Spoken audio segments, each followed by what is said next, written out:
Mr. President, you're welcome, and we're welcoming all of you one more time to day 2 of the Kwahu Business Forum. Like we did say earlier, we introduced ourselves earlier. My name is Nadede Tete, and my name is Winston Amoa. Okay, we'll be steering affairs today for the day 2 of the Kwahu Business Forum. All right, let's get everything set now. And what we are going to be doing right now is to get the welcome address by the Chief Ajiman II, Adonting Hene of the Kwahu Traditional Council. Can we all welcome him, please?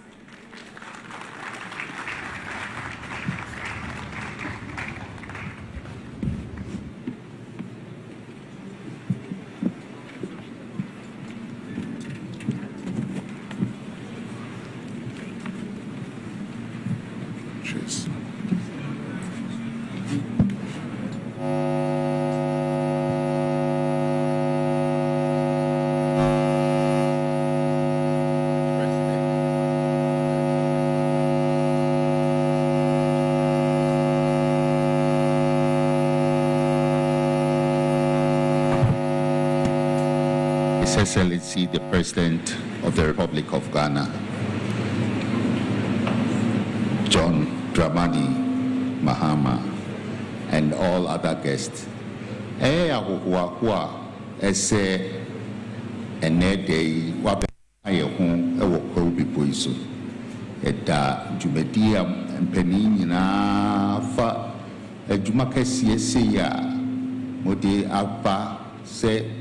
Business Forum, yeah, innovators, the promoters of business. Yamamuna Kwaba, the SRSA, Jumedia, Yebabidi, Abapabibe Frimwaba, na innovations, Empire Kasa, Yeka, Nasoso. I call, and they are the 3rd edition. Future editions, no, you be whom say, a very fruitful and beneficiary to the people of Kwahu and Ghana as a whole. Yabamujina Akwaba, the Damasi. I said, Jumedia di Eradi Shraso, na Yenya, the Pebi, Abanim Peja Ghana Krudie, Yadamasi, Yama Akwaba.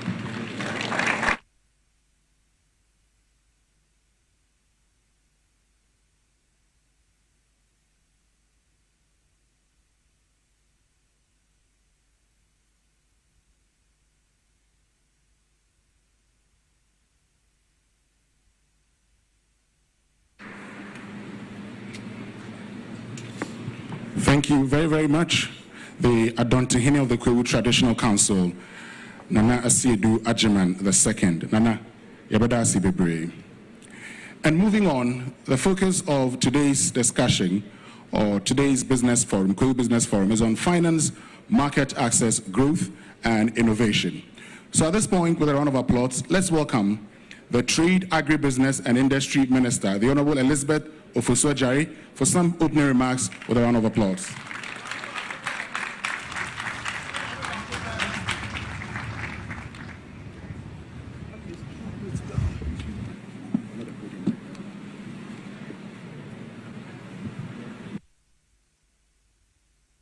Very much. Your Excellency, President John Dramani Mahama, President of the Republic of Ghana, Chief of Staff, colleague ministers of state, members of parliament hearing present, the Chief Justice, the Governor of Bank of Ghana, the Chief Executive Officers of both public and private institutions, members of the Ghana National Chamber of Commerce and Industry, members of AGI, great captains of industry, and leaders of business association, development finance partners, entrepreneurs, SME operators, my young business leaders, friends from the media, distinguished guests, ladies and gentlemen, good morning. I am pleased to welcome His Excellency President John Dramani Mahama and to you all to Kwahu Business Forum 2026. The breadth and serenity of this gathering speaks for itself, that government, industry, and finance are represented at this level signals a collective recognition that the question of scaling Ghanaian enterprise is no longer one we can afford to treat as aspirational. Your Excellency, we are honored once again that you have chosen to be part of this forum. Your administration's commitment to private sector-led growth is one that the Ministry of Trade, Agribusiness and Industry shares fully. And your presence here today gives formal expression to the partnership between government and industry that this forum was established to advance. Distinguished ladies and gentlemen, the theme for this year's forum, the future of business, scaling up local enterprise, reflects a precise diagnosis of where Ghana stands in its industrial development. We have, over many years, demonstrated that Ghanaian entrepreneurs are capable of building viable enterprises across agribusiness processing, manufacturing, services, and trade. The constraint has never been ingenuity. The constraint has been skill and conditions necessary to achieve it. Addressing that constraint is the mandate of my ministry, and we are prosecuting it with alacrity. Your Excellency, under your guidance, my ministry has, for the first time, developed dedicated industrial policy frameworks for the textiles and garments, pharmaceutical, automobile components sectors. These frameworks are designed to provide regulatory clarity, investment incentives, and standards architects that enterprises in their sectors require to grow with confidence. The policies will, in the coming months, be submitted for cabinet consideration. We are also advancing the revitalization of our special economic zones, repositioning them as active industrial ecosystem oriented towards agro-processing and light manufacturing rather than passive export enclaves. In addition, we have finalized the National Agribusiness Policy, which has been submitted for cabinet consideration. It sets out a deliberate pathway to capturing the value that currently leaves Ghana in the form of unprocessed agricultural commodities. Ghana loses an estimated 2.5 billion annually in unrealized value from raw agricultural produce alone, an amount that represents not a lament, but a clear opportunity this government is determined to seize. Your Excellency, underpinning all of these is our Africa Continental Free Trade Area Secretariat. Ghana carries a particular responsibility to demonstrate what intra-African trade can deliver in practice. We are working to ensure that Ghanaian enterprises have access to rules of origin certification, tariff intelligence, and market linkages necessary to compete and win in the continental market. Distinguished ladies and gentlemen, none of these policies will deliver their intended outcome without a private sector that is prepared to meet government enabling environment with commensurate investment in technology, skills, governance, and standard compliance. The sessions that follow this opening are designed to advance precisely that conversation with rigor and candor that the momentum demands. Distinguished ladies and gentlemen, the program before you today brings together some of Ghana's most distinguished financial institutions, business leaders, and sector experts to address the practical barriers to entrepreneurial growth. Access to capital, formalization, agribusiness development, and the leadership legacy required to build institutions that endure. I encourage every participant to engage these sessions as an active contributor, not merely as an observer. With these few remarks, it is my honor to formally welcome all of you to the Business Forum of Kwahu 2026. I thank you for your kind attention.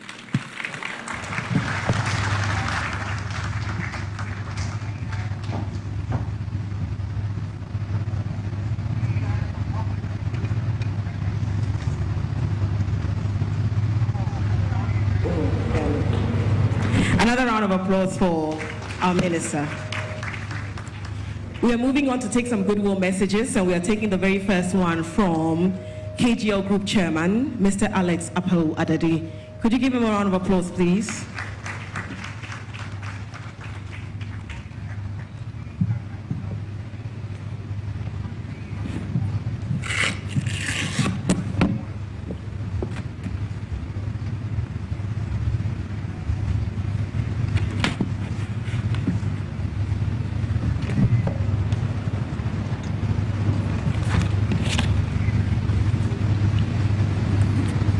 Thank you very much. Your Excellency, I have been given a short topic here to talk about, which is good corporate citizenship in building sustainable African business champions, the KGL case study. Your Excellency, the President of the Republic, John Dramani Mahama, the Chief Justice of the Republic, the Chief of Staff, leaders of Parliament, Ministers of State, traditional leaders, captains of industries, distinguished guests, ladies and gentlemen.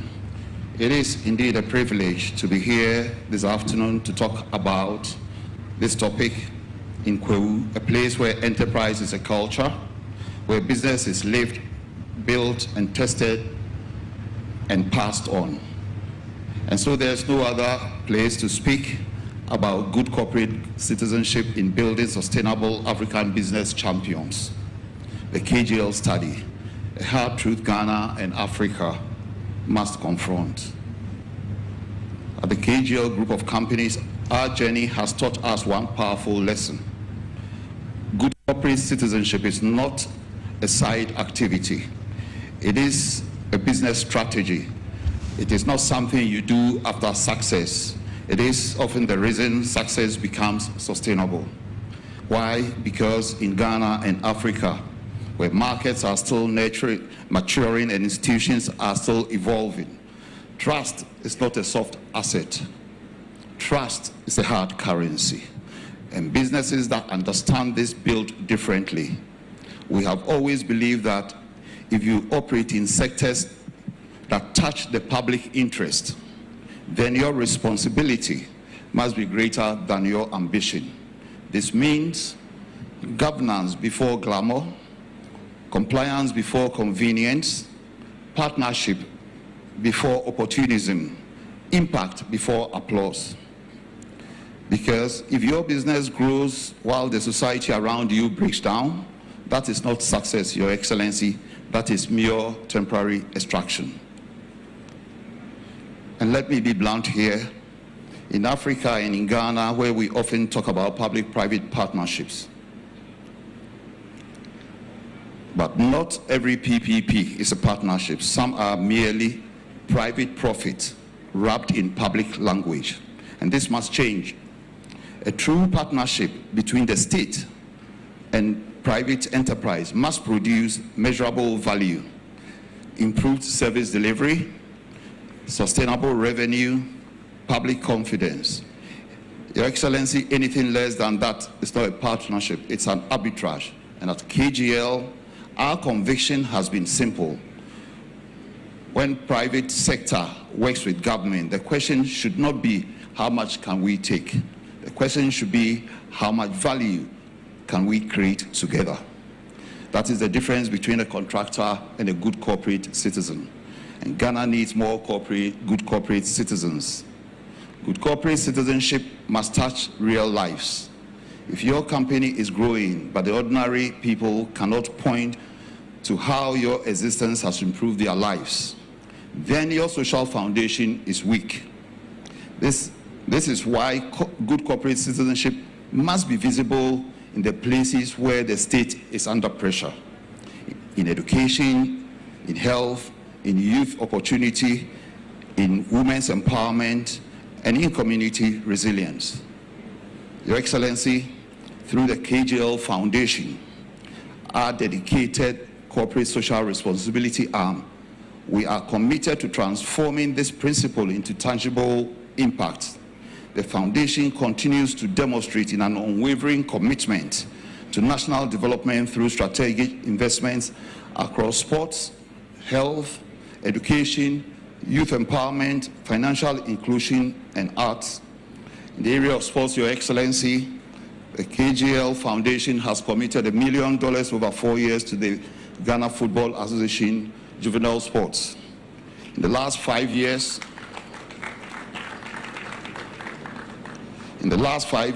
we have committed 30 million cedis to the national soccer team, the Black Stars, and we continue to do that. We have shown a strong commitment to support two initiatives by government. That's the Ghana Sports Fund and also the Ghana Health Fund. In the area of medical sponsorship, we have built the first mental health facility north of the country in Kumasi at a cost of several millions of dollars. In education, we have funded over 300 brilliant but needy students and infrastructural development in schools, including my own alma mater in Fanspim, where we are building a multi-million-dollar sports facility, the first of its kind. And these are all interventions that we've made as part of corporate Ghana.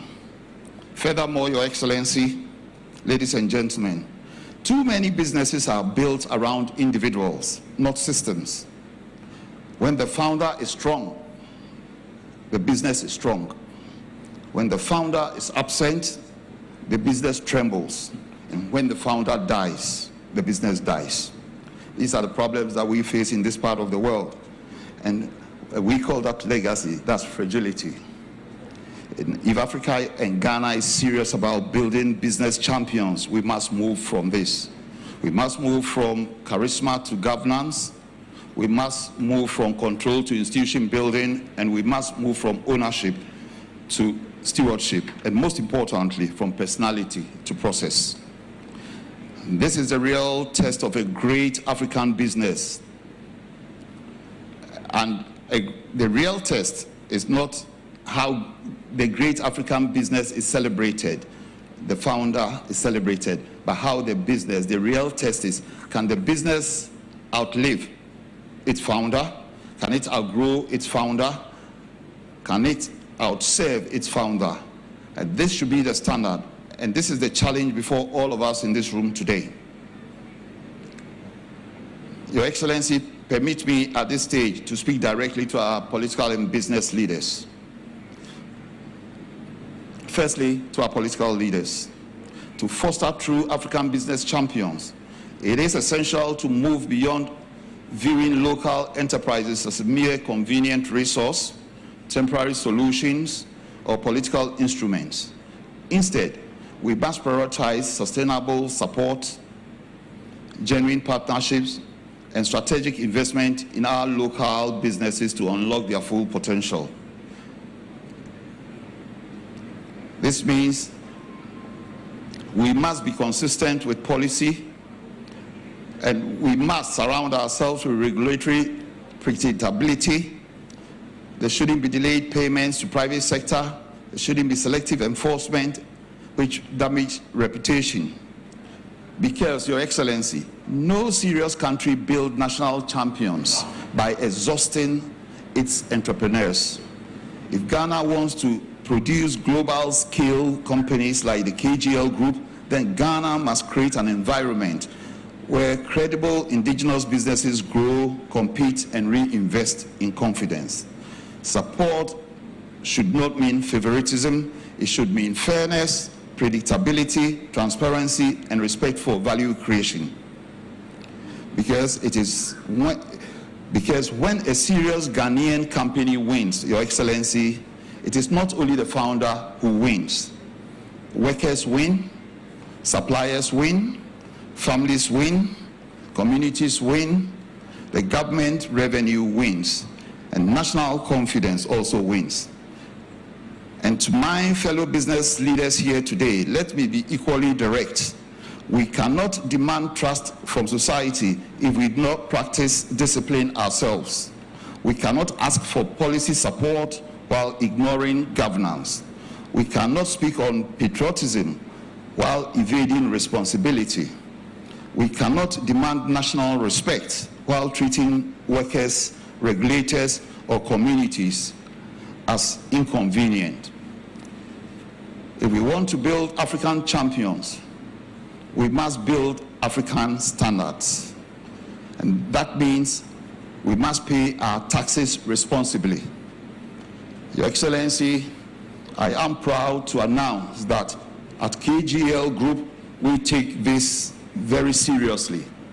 In the last 5 years, we have been one of the companies that have filed its annual returns on time and have been, in the last 5 years, comprehensively audited by the Ghana Revenue Authority. I must say that this year, our tax returns for 2025 was filed in January. The Ghana Revenue Authority comprehensively audited these tax returns, and I am pleased to announce that within the next couple of weeks, to be precise, on the 16th of April, we will be making payment of 150 million cedis to the GRA, representing,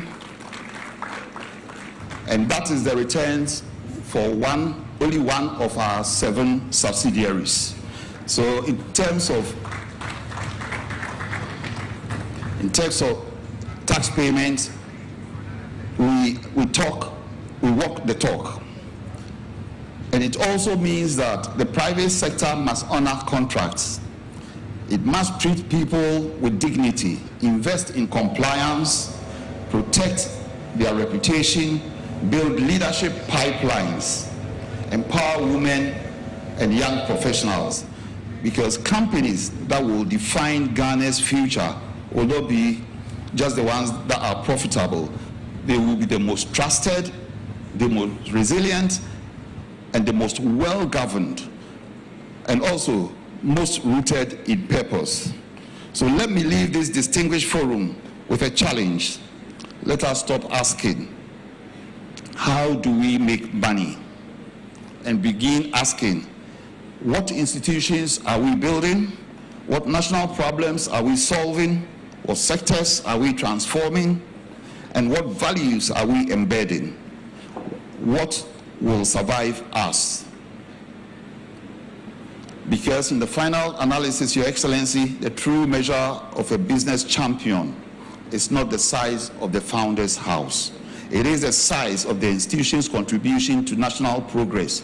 That is the test, and history will ruthlessly apply it. Let me end by saying that there has to be change, and the change must be from now. Let this forum drive the change, and let companies like KGL Group continue to demonstrate that good corporate citizenship is not weakness but strength. And let us resolve from Kwahu to build businesses that are profitable enough to scale, principled enough to endure, and patriotic enough to matter. Because the future will not belong to companies that simply make money. The future will belong to companies that make meaning, build trust, and strengthen nations. Thank you, Your Excellency. May God bless Kwahu, and may God bless our homeland, Ghana.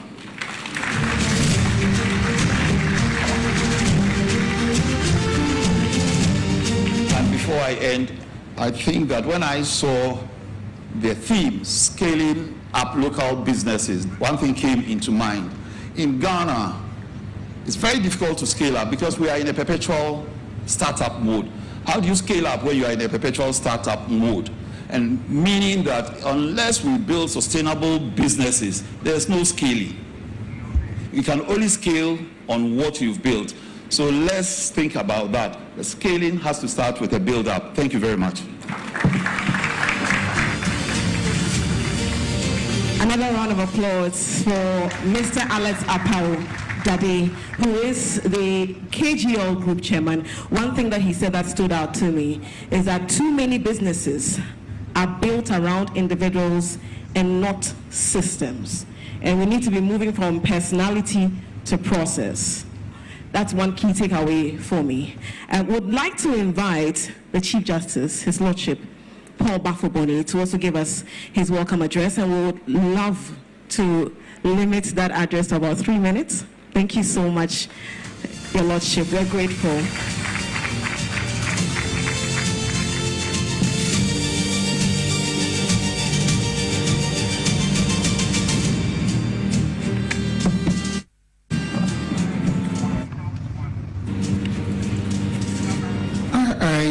I speak very slowly. So,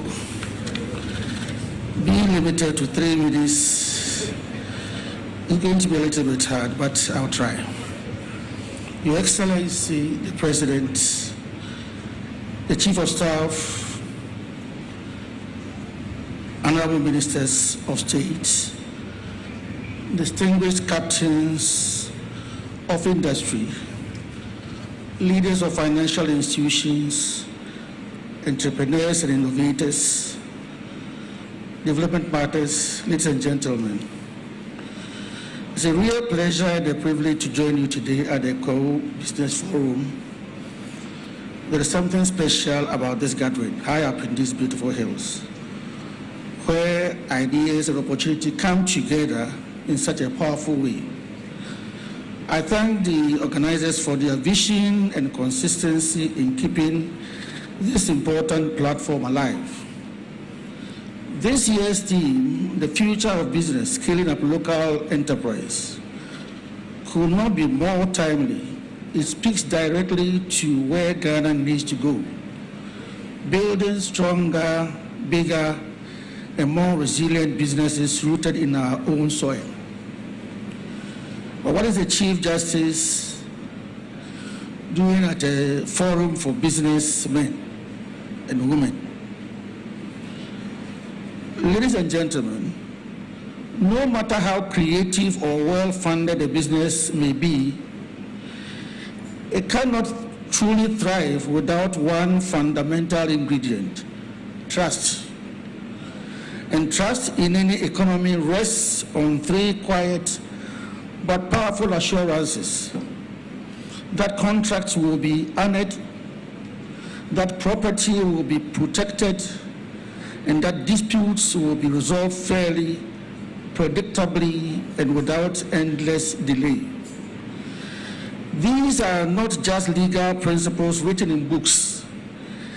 They are the everyday expectations of every investor, every entrepreneur, and every business owner, whether large or small.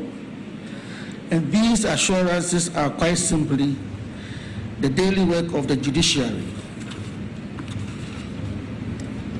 When I assumed office, I made a conscious decision that the judiciary should no longer be a distant institution sitting in the background of our national life.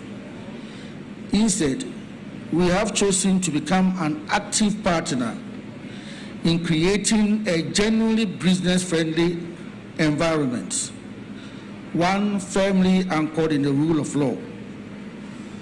We recognize that when justice is delayed, it's not just a legal problem. It becomes an economic cost.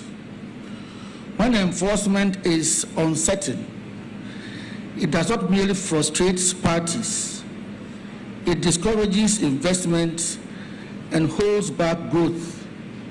That is why we have moved beyond talking and started acting.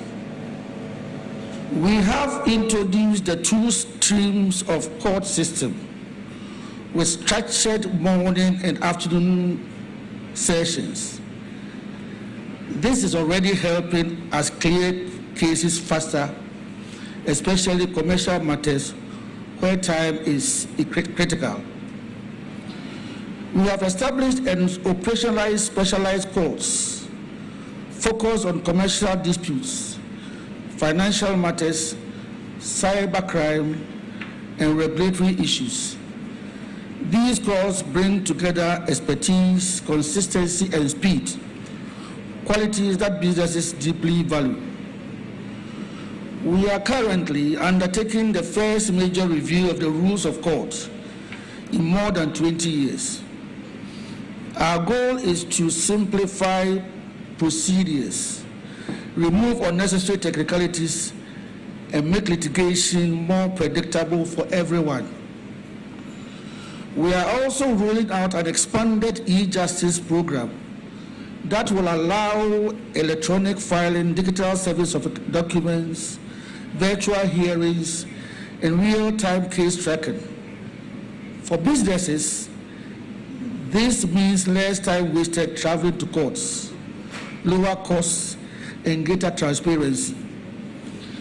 In addition, we are strengthening the ADR mechanisms because we know that not every commercial disagreement needs to become a long, bitter court battle. Sometimes a smarter, faster resolution is simply a better business. We are equally investing in better court infrastructure and security so that justice is not only done, but is seen to be done in environments that inspire confidence.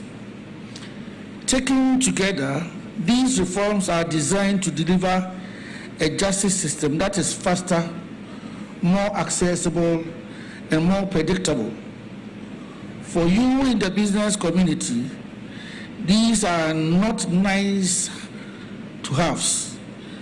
They are essential imperatives. An efficient court reduces the cost of doing business. A predictable legal environment encourages investments, and a trusted judiciary helps sustain long-term economic growth. But let me be clear, building a truly business-friendly Ghana is not the responsibility of the judiciary alone. It is a shared duty, one that belongs to government, regulators, financial institutions, and especially to all of you in the private sector. The law can provide a framework, but it is your creativity, your discipline, your innovation, and your courage that bring that framework to life. In concluding, I would like to answer the question that I asked at the beginning. What is the Chief Justice doing here? As you deliberate over the next few days on financing, industrialization, market access, and scaling up our local enterprises, I want you to know this: the Judiciary of Ghana now stands ready as your reliable partner. We are committed to a system where agreements are honored, rights are protected, and justice is delivered not only fairly, but in good time. In the end, the true strength of our economy will not be measured only by the wealth we generate, but by the certainty and confidence within which that wealth is created and protected. We are working steadily and deliberately to provide that certainty. I wish you very fruitful, honest, and inspiring discussions over the coming days, and I look forward to the meaningful welcomes that will emerge from this beautiful Kwahu gathering. Thank you very much for your attention, and may God bless our homeland Ghana. I think I did that in 2.5 minutes.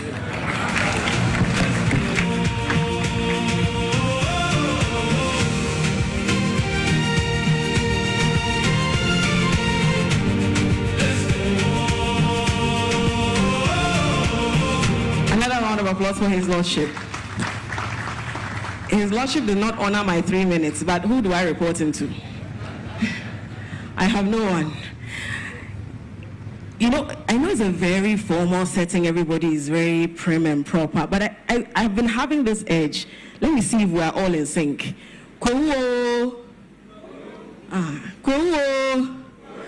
We are in sync. Fantastic. All right, it's not just about gathering here, it's about building connections among many other things. And so we're going to see one of the success stories from last year's edition of the Kwahu Business Forum. So let's watch this video and then we'll proceed from there.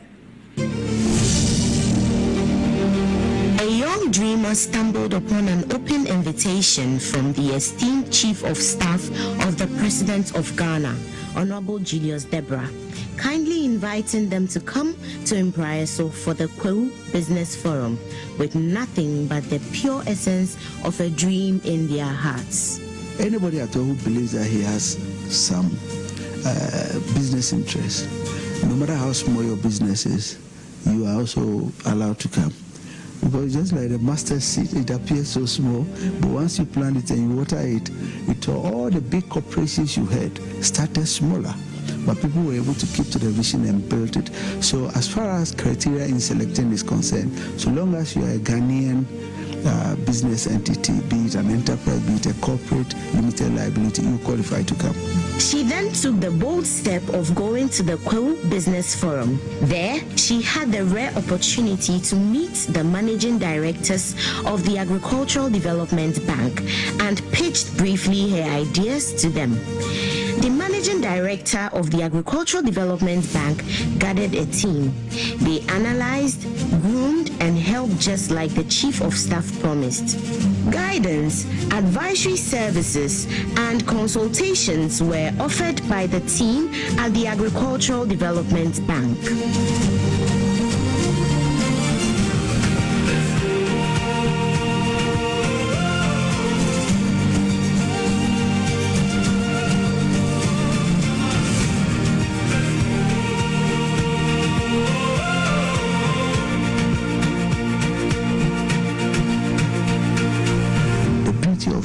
As a president, he wants us, as part of the whole objective, to encourage the private sector to lead this. So there's not going to be government setting it up, so you neglect it. But it's going to be you, the individuals, setting up, but the government creating the enabling environment for you to get access to credit. The tax regime system will be such that you will be encouraged to do it. And so this, answering a very simple question as to how this will not be neglected is because they are going to own by the individuals. Together, they took the bold step of presenting to the office of the president. This project, which is focused on outgrower schemes, engaging Ghanaian farmers nationwide in conjunction with other policies such as the 24-hour economy, will boost the agricultural sector and promote the agenda of resetting Ghana.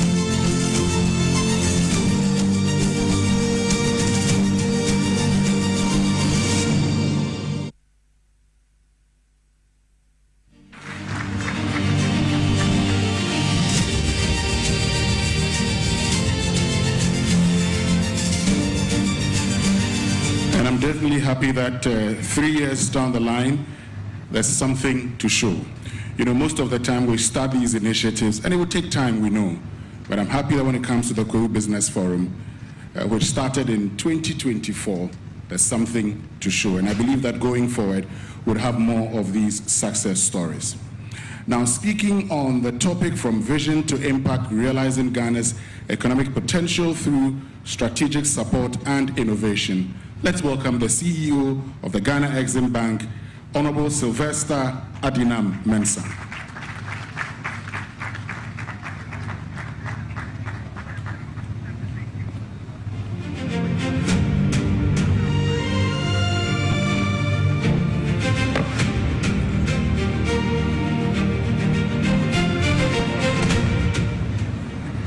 Thank you very much. Let me start the resetting agenda by saying that this is not a keynote address, it is a statement. A statement that will touch on vision, impact, strategic support, and innovation. A statement. Thank you very much. Your Excellency, President John Dramani Mahama, the Chief of Staff, Honorable Julius Deborah, Honorable Ministers of State, Honorable Members of Parliament, distinguished invited guests, distinguished traditional leaders, colleague chief executives, captains of industry, organizers and sponsors of the Kwahu Business Forum, distinguished ladies and gentlemen, let me now stand on existing protocols for all those I have left out. It is a pleasure to join you here again at the Kwahu Business Forum. After our engagements last year, we received funding requests from a number of participating businesses.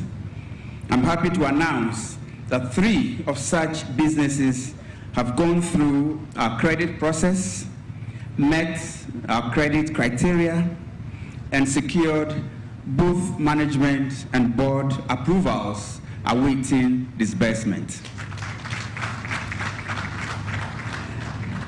I would want to mention Rockma Pharmaceuticals, Nobi Farms, Perfect, and Logistics, and there are many others on the way.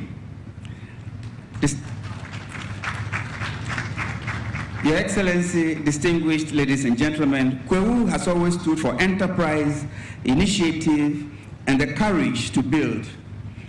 It is therefore fitting that we gather here to discuss how we move from vision to impact.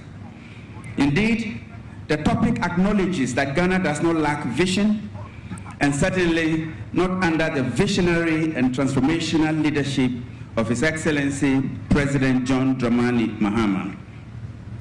We know our strengths.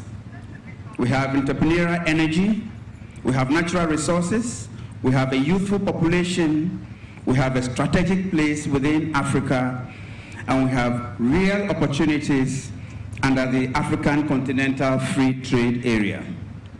Distinguished ladies and gentlemen, our mission is to turn this potential into measurable economic results, to move from discussion to execution, to turn strategy into jobs, production, export, and stronger businesses. The tools required are greater focus, effective coordination, and deliberate investment in the right sectors. And that is exactly what government is poised to do and is doing.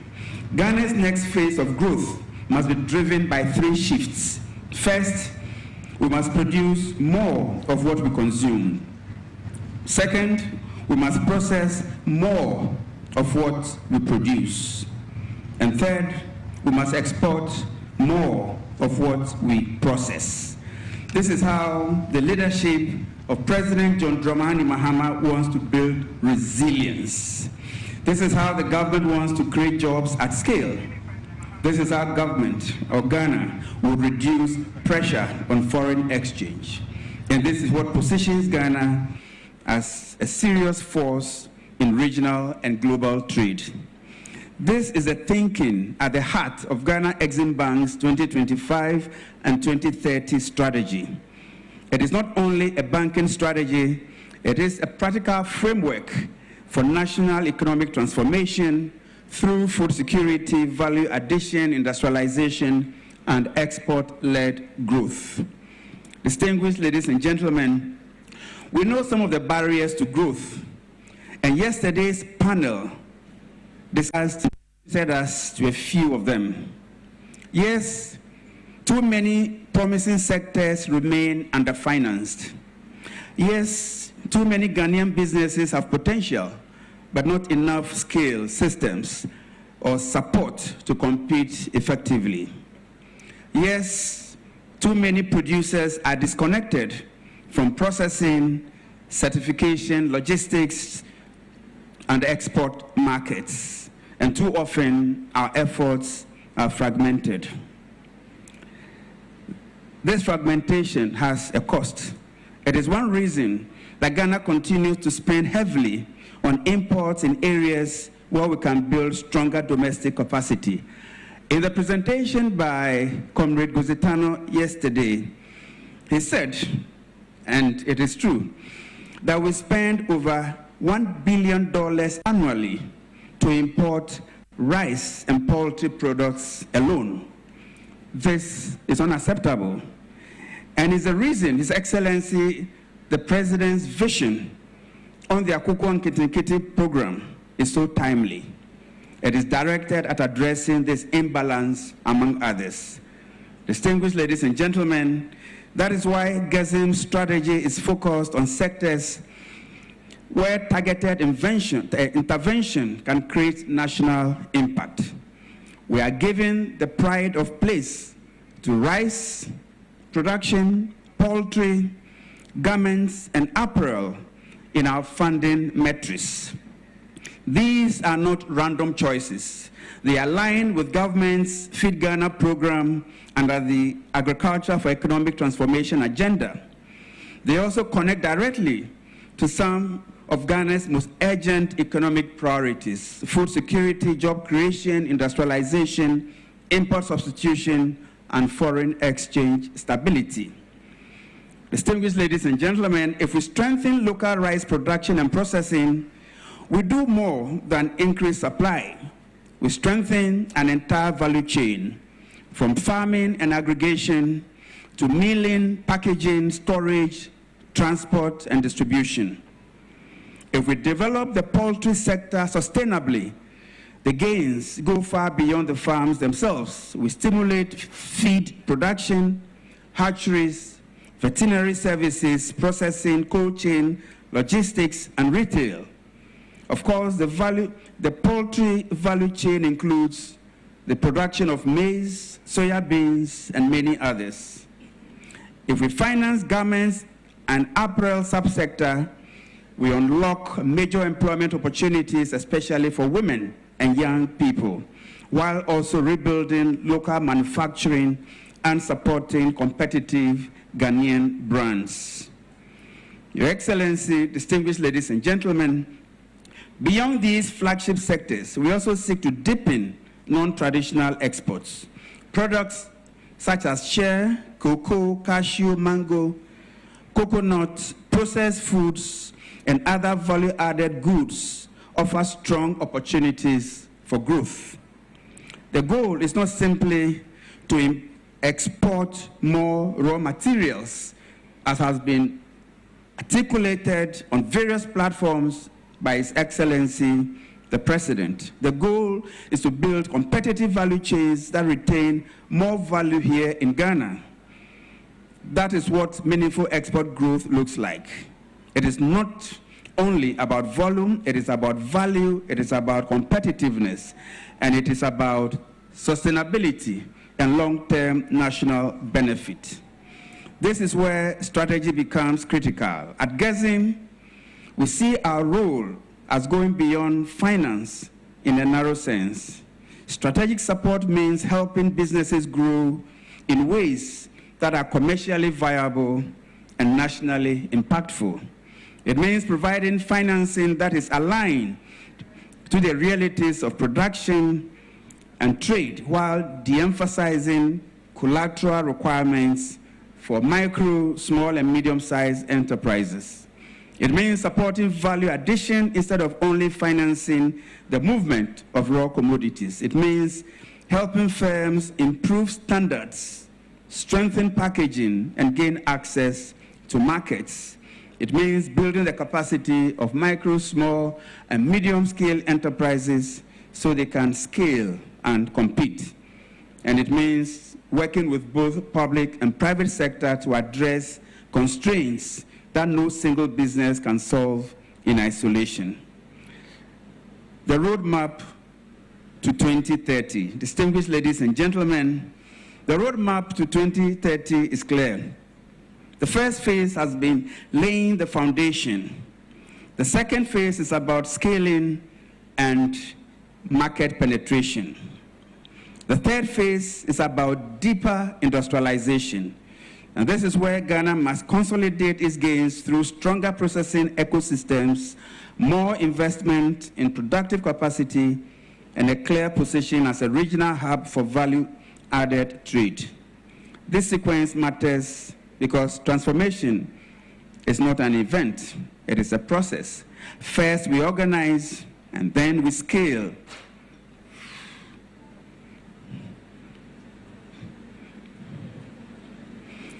First, we organize, then we scale, and then we compete. And through that process, innovation must remain central.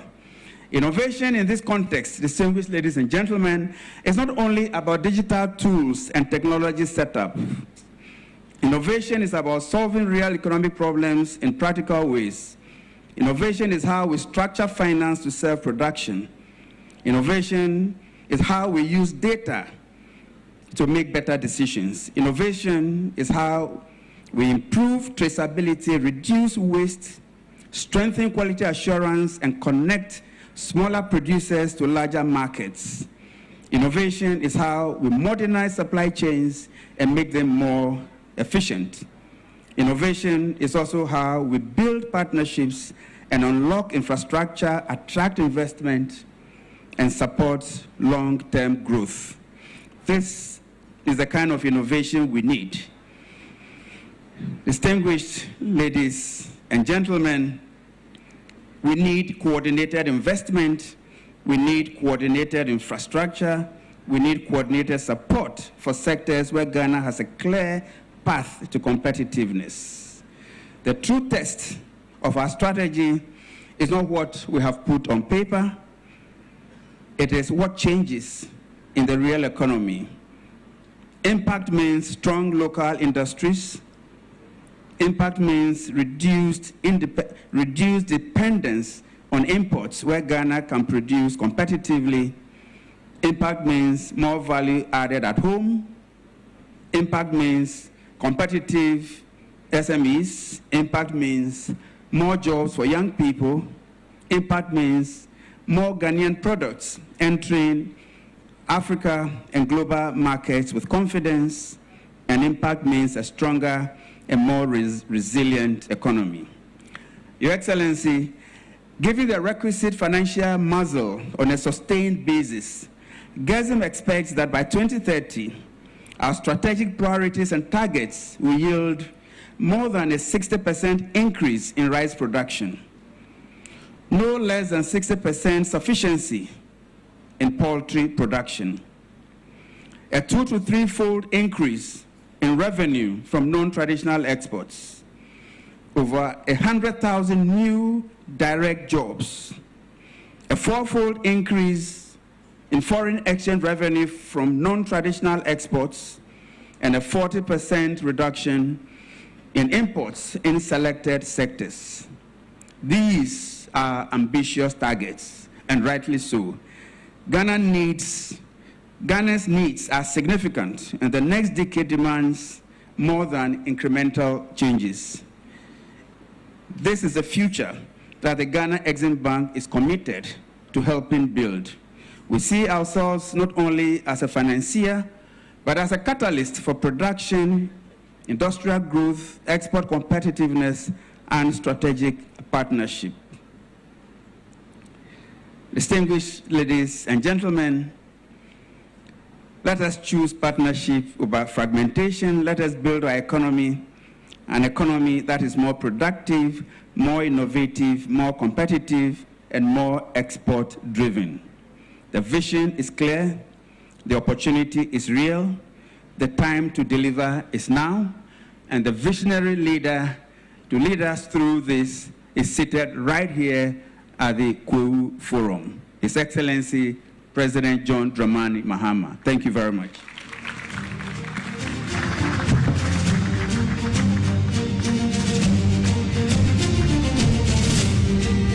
We can definitely do better. Another round of applause for him.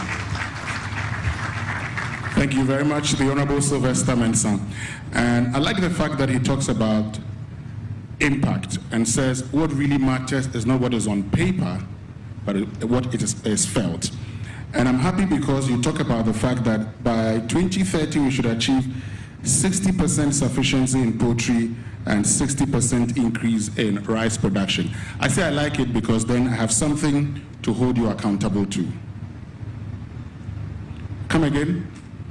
Okay, that's great. And I like that because once people say things and they set targets, you can always come back and say, okay, you said you're going to do this, where are we? But you know, when you said you were going to do the reset by just making a statement, it reminded me so much of the Speaker of Parliament, Alban Sumana Kingsford Bagbin, and how he pronounces your name.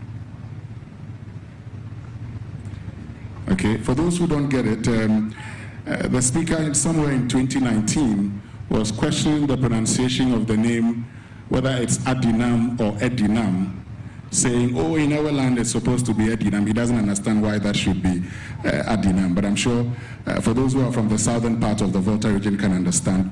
And talking about the Speaker, let's get to Parliament, because we need to hear from parliamentarians and the leaders have their representatives here, and they'll be speaking on their commitment to the sustenance of Ghanaian businesses. We'll start from the minority, and the minority is represented by a deputy minority whip and member of parliament for Weja Agbawe, Jari Ahmed Shaib. Let's welcome him with a round of applause.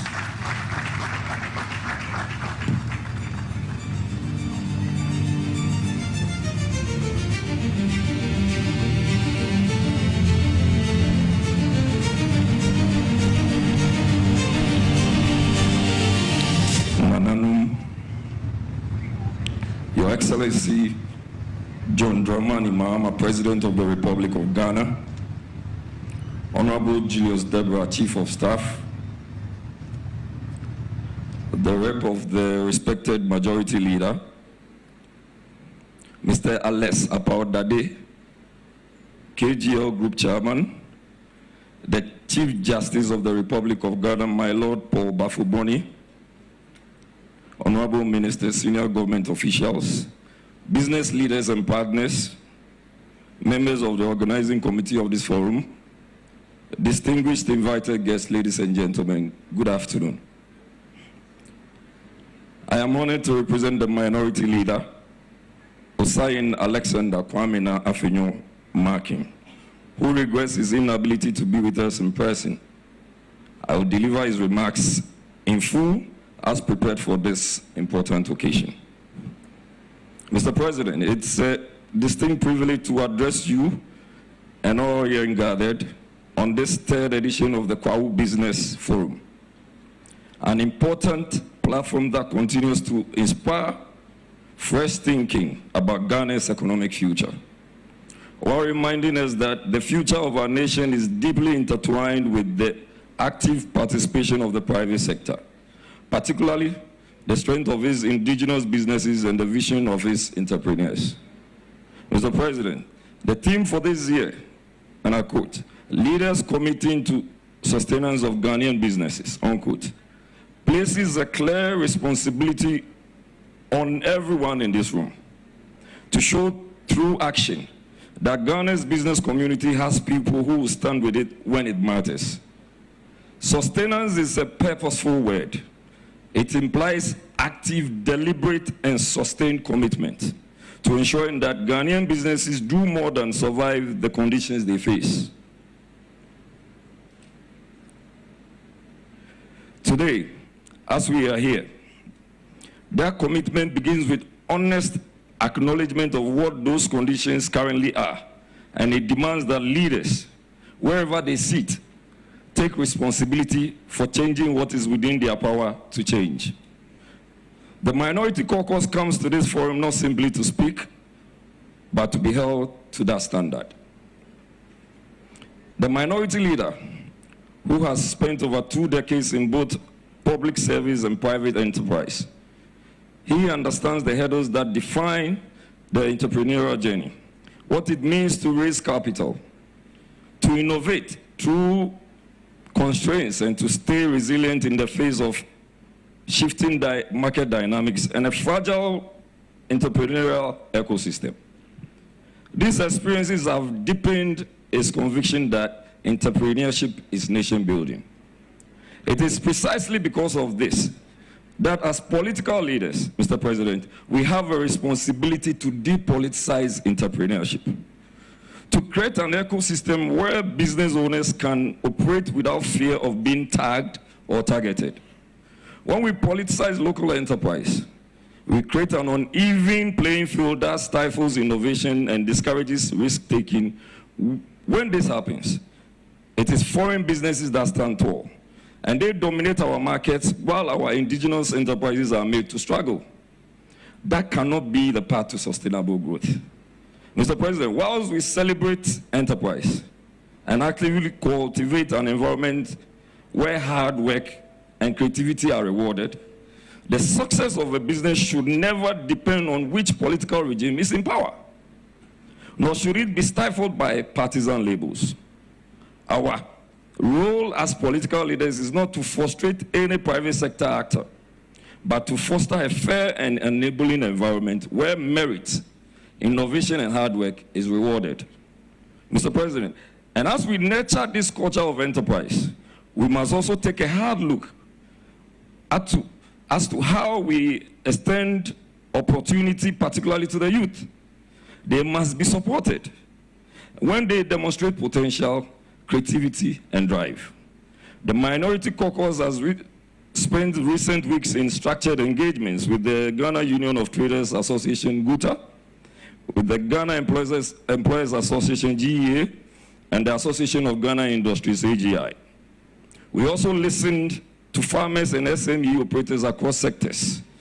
What we heard is sobering, and it bears directly on the theme of this forum. The current lending rate stands at 10.70%.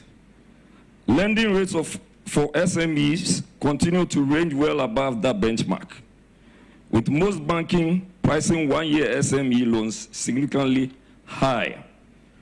Once margins, fees, and associated charges are applied, between 60 and 80% of Ghana's small businesses do not survive their first 5 years, largely because they cannot access affordable credit at the tenure their investment cycles actually require.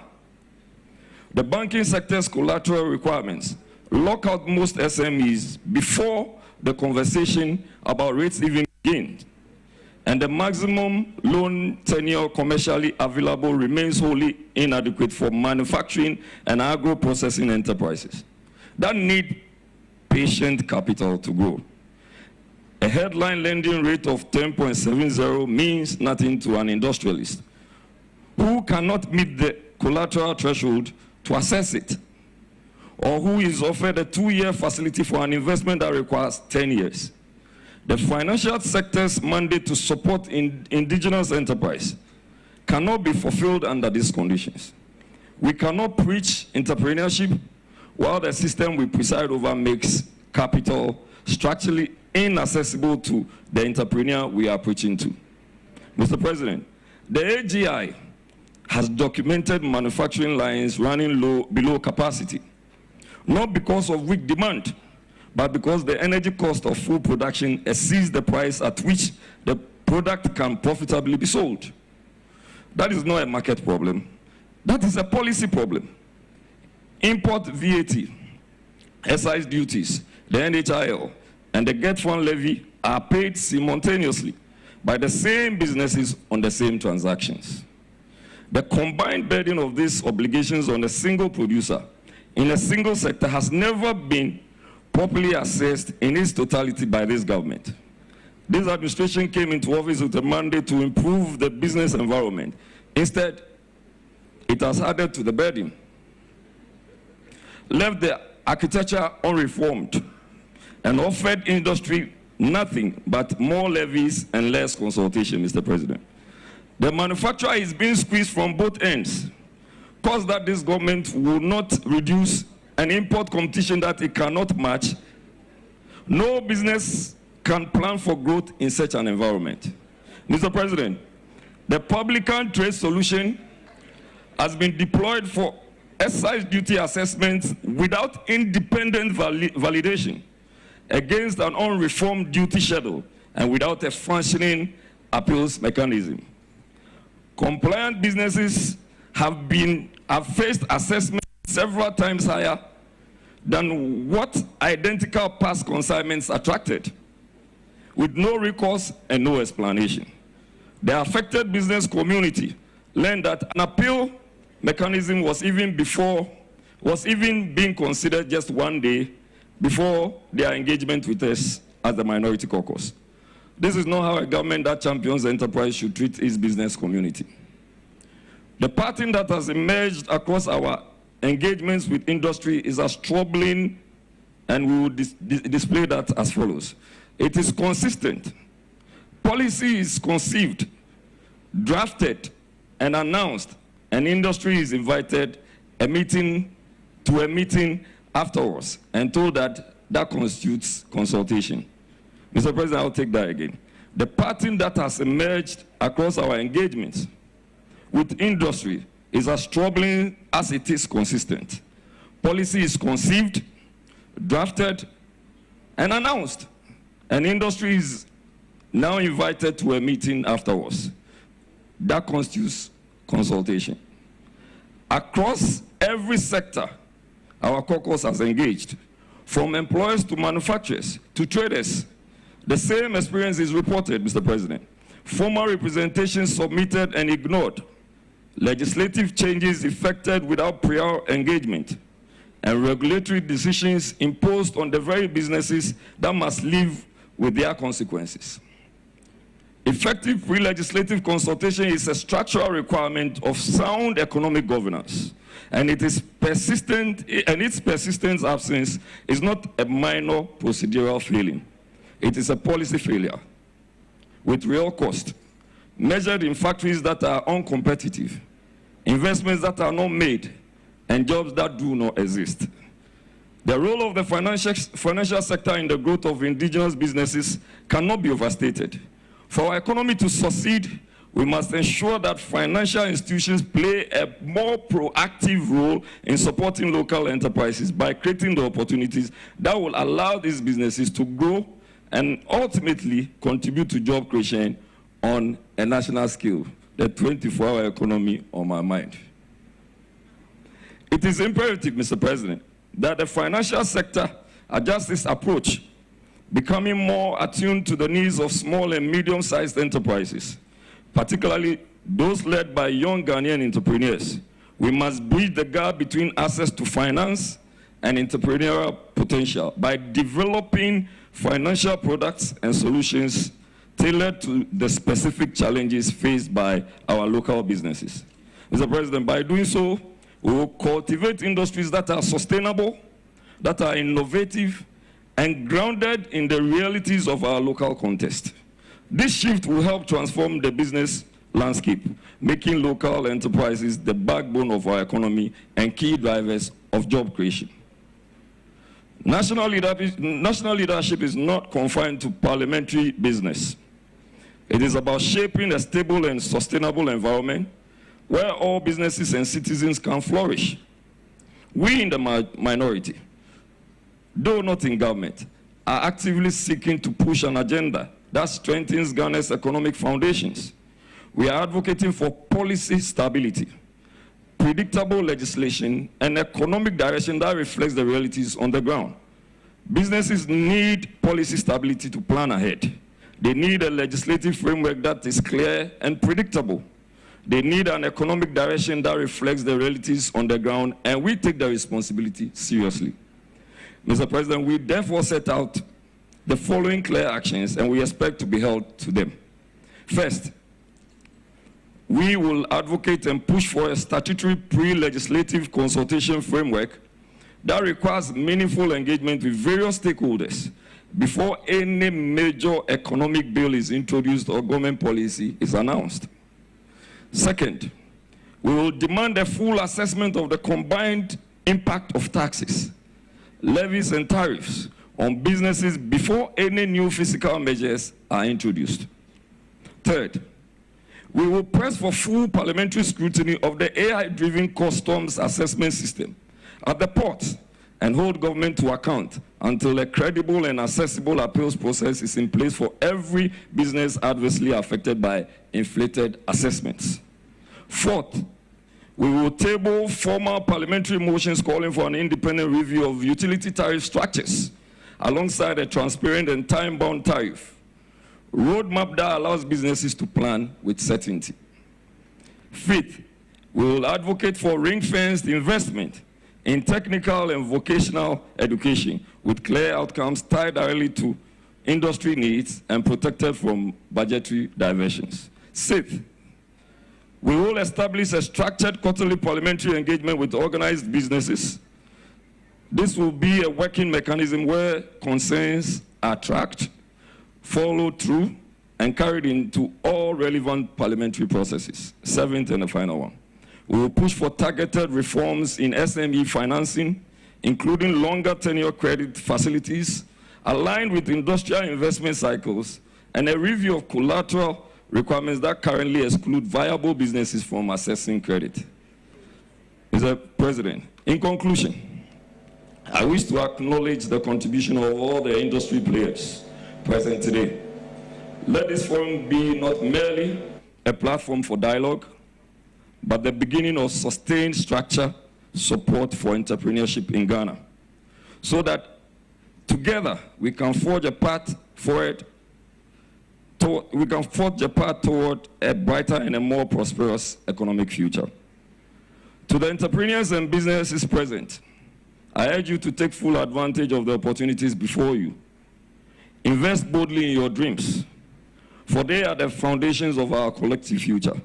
And to the financial sector, the Minority Caucus stands ready to work with you to champion the legislative and policy environment that makes it possible for your institutions to become genuine engines of indigenous enterprise. But that partnership must begin with honest engagement, with industry and with Parliament, and on the real conditions businesses face on the ground. Mr. President, whilst I sit down, let me also commend you for granting approval of a multilateral visa agreement for all African countries, save that it was started by President Akufo-Addo. Thank you very much.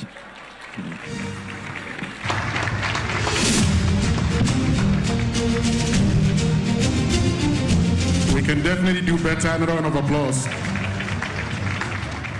for the Member of Parliament for Wejagbawe and Deputy Minority Whip Jerry Ahmed Shaib. And I like the fact that, you talk about Ghanaian businesses, the fact that we should depoliticize businesses, we should focus on growing businesses. I'm also happy as a farmer, you're talking about patient capital. It's something we lack in this country, because anytime you want to access funds, you look at everything and ask yourself, is it really worth it? It's because sometimes you go for these funds, no moratorium, you're expected to pay. You're not yielding any results also. So there's always the need to be giving time. Like our people say, give time some time. We'll now hear from the majority, represented by the Member of Parliament for Afram Plains North, the Honorable Walasi Belli. Let's welcome him with a round of applause.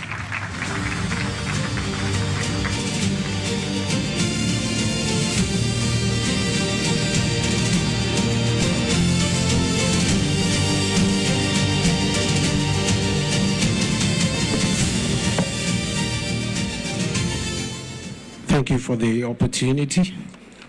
And Your Excellency, as for our colleagues on the other side, they are like the proverbial 83 mother who cooks boko boko and tell the children there's banku under.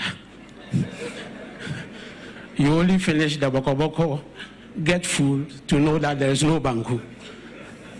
So when he talks about depoliticization, he's full of the quote of politicization.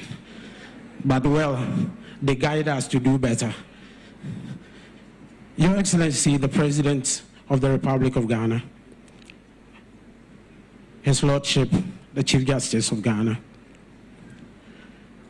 Honorable Ministers and Deputy Ministers present, Honorable colleagues of Parliament present here, heads of state-owned enterprises, distinguished captains of industry, development partners, entrepreneurs and innovators, our revered traditional leaders, Nananum, members of the media fraternity, ladies and gentlemen, I stand here to remark on the Kwahu Business Forum platform on behalf of the majority side and on behalf of my able leader, which we refer to as the Supreme Leader and the Leader of Government Business. I capture his remarks here exactly as though it's from his mouth. He is unavoidably on a mission that will not allow him to be here. It is a privilege and an honor to address this distinguished audience at this important occasion of the Kwahu Business Forum, a platform that has rapidly and increasingly evolved into a strategic convergence point for policy, enterprise, and investment. The theme of this forum where business meets opportunities. Succinctly captures the desire of the government to bridge the gap between investment and opportunities in the quest to enhance and promote businesses and investments across the country. I must start by commending the organizers of this forum on how they have deliberately structured the forum with the goal of making participants get the best out of it. More so, the forum is curated in a way that directly speaks to the real constraints and opportunities within the country's business ecosystem that entails inadequate access to finance and formalization to industrialization through local sourcing and the development of export-ready enterprise. The forum spanning policy dialogues, investor pitches, exhibitions, and masterclass, which accurately reflects a deliberate national effort to seek to bridge the gap between governance and enterprise. Ladies and gentlemen, it is important to humbly admit that this point that economic transformation cannot be engineered by the government alone. Given historical occurrences and empirical evidence which can be referenced in other development countries, economic development can be decisively driven by resilient, innovative, and well-supported private sector. Parliament, as the legislation-making body, fully recognizes this reality as such, has worked to help create an enabling environment where business can survive, thrive, scale, and compete globally.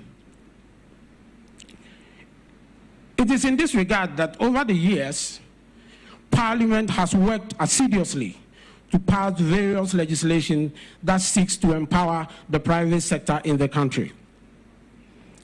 Some of this legislation include, but not limited to, the investment promotion laws that were enacted to help promote investment in the country. Notable among such legislations are: 1, the Ghana Investment Promotion Center Act, 2013, Act 865. That establishes the Ghana Investment Promotion Center, GIPC, with the goal of creating the incentive framework and investor facilitation systems to govern both foreign and domestic investments and to provide investment guarantees. 2, the Free Zones Act 1995, Act 504. That also establishes the free zones for exports-oriented businesses to offer tax holidays, duty exemptions, and full repatriation of profits. Foreign Exchange Act 2006, Act 723, that's 3. This act guarantees transferability of profits, dividends, and capital, which are all critical for foreign investor confidence. The quest to provide a conducive and level playing field for business to thrive also saw Parliament enact legislation such as the Companies Act 2019, Act 992, that helped to modernize company law regime by simplifying business registration and corporate governance. Some tax regimes have been major burden to business, and such Parliament enacted legislations to rationalize the tax regime that regulates the business community. In regards, legislations such as the Income Tax 2015, the Value Added Tax 2013, Customs Act 2015, and Ghana Revenue Authority Act 2009 were all enacted in this regard. The quest to provide the needed support to business in accessing finance, ensure financial stability, investment flows, saw Parliament enacting the financial sector and banking laws to help regulate the financial sector, which is the fulcrum around which businesses revolve. In view of this, some legislations were also enacted in the financial sector. Key among them are the Banks and Specialized Deposit Taking Institution Act 2016, Act 930.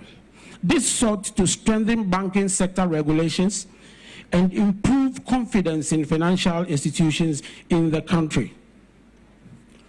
In the areas of trade, industry, labor and employment, intellectual property and innovation, specific legislations have been enacted to help regulate these sectors and provide incentives for growth. In all, I can confidently say that after spending over 2 decades in the House, he, the majority leader, have witnessed the enactment of robust, innovative legislative frameworks that promote investment inflows, protect investor interests, facilitate business formation and growth, and enhance sectorial development. These laws put together collectively position our dear country as one of the most structured and investment-ready economies of the African continent. I must reiterate that the discussions that are outlined in this forum, particularly the cost of doing business, access to finance beyond traditional banking, transitioning into formal sector, industrialization through local sourcing, are not abstract conversations. They are the very issues that Parliament must confront through responsive legislation, effective oversight, and sustained stakeholder engagement. It's the tactical, deliberate integration of policy makers with business leaders within the space. The presence of key state and non-state institutions reflects a whole of government approach to economic development and rightly aligns with the vision of His Excellency John Dramani Mahama to see Ghana embark on massive industrialization and move from commodity trading to value addition. Many decades after independence, this has been the reality we have seen. I want to assure you all that Parliament will leverage on the outcome of the various discussions held during this forum to help inform policy debates, guide conversations, and legislative priorities.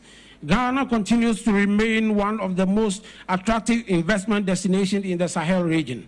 Our political stability, strategic location, youthful and highly skilled labor force, expanding market-based positions the country as the gateway to the African continental free trade area after. Nonetheless, potential alone is not enough.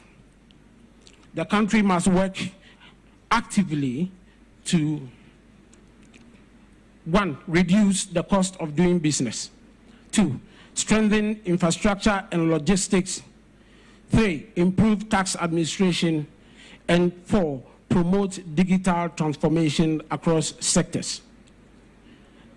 The investor pitches and exhibitions at this forum are a clear demonstration that Ghana businesses are ready. What they require is sustained support, access to markets, and a policy environment that rewards innovation and compliance. I will therefore admonish entrepreneurs and business leaders to be bold, assertive, and take advantage of the opportunities that are presented by the institutions present here. I dare you to position your business not just for survival, but for scale and export competitiveness. To the financial institutions and investors present here with us, I would also urge you to go risk aversion and invest in Ghanaian enterprises. The resilience of the Ghanaian to succeed is the best guarantee that anyone can afford, and I promise that you will be investing in the next multi-billion industries in their formative years. The future of our economy depends on your willingness to back innovation and growth. To colleagues in Parliament and government, I beseech us, listen carefully to the voices emerging from this forum. Let us translate this conversation into concrete policy actions. Lastly, I will say that the Kwahu Business Forum is more than an event. It is a statement in intent. It signals the country's commitment to building a business-friendly, economic-driven by partnership, innovation, and strategic policy alignment. I am confident that the deliberations here will contribute meaningfully to shaping the country's economic trajectory. Let us work together, government, parliament, and the private sector, to build a prosperous, inclusive, and resilient Ghana. I thank you all for your attention.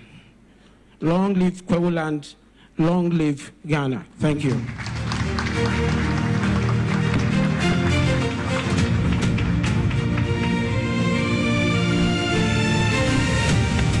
Another round of applause for him, please.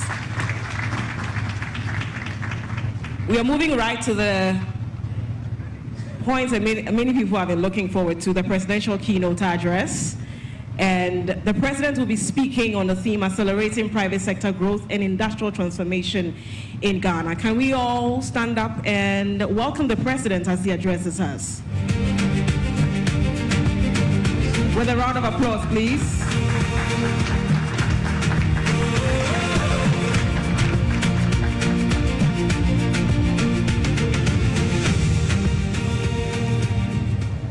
Thank you very much. Kindly be seated.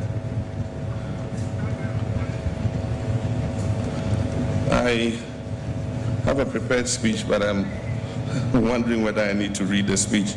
I've heard enough to be able to have a conversation with all of you. And so I'll start by how this whole event began.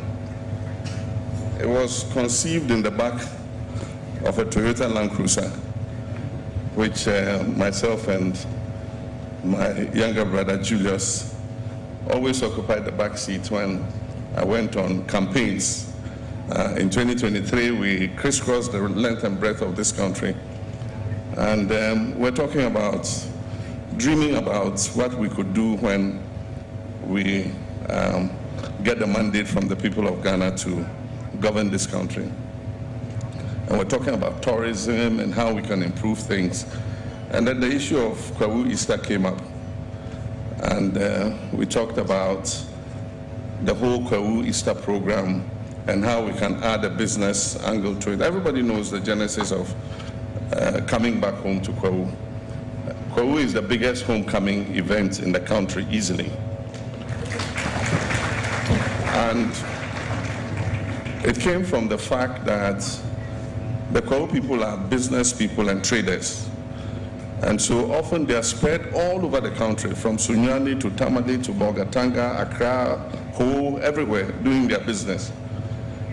And so Easter was the time when they had a clear break where they could close their shops and their businesses and come back and greet family at home. But also they have this tendency to accumulate funerals. And so they could also come and pay respects to their dead and all that. In 2006, during President Kufuor's time, and I remember the late Ferdinand Ayim, he gave a tourist boost to the whole Easter homecoming. And so they added the paragliding and so many other events to the Kwahu Easter. And so when we're thinking, myself and Julius, we said, look, it should not just be entertainment and enjoyment and all that. Considering the nature of the Kwahu people and their business acumen, let's also use it as an opportunity to create a forum where the business people can come and network and interact and see how to manage their businesses even better. And so the first one we did was in 2024. We were still in opposition. We had the audacity to hold a Kwahu Business Forum. And there are a few people, businessmen, I want to thank. Kwahu Fori, NS Chemist, I think, Metalex, Font Tissue. Some of them I know by their businesses, not their names. The Rockstars and a few others. Sickens, East Cantonments, and all of them. It was a makeshift tent. And I remember they came and sat here. And in those days, it was dangerous to be identified with the opposition, you know, so it took a bit of courage for them to come to that event. But it was a very simple, successful event. And I think at that event, I made a promise that if we win power, we're going to make this a permanent annual event, and that we're going to make it one of the biggest business forums that takes place annually in this country. And I promised that I was going to drag my ministers, the bank managers, the leaders of SOEs and everybody, if I become president, to come and attend the forum. And so last year, we brought almost everybody. All the banks were here, fintechs, you know, small and medium enterprises and everybody.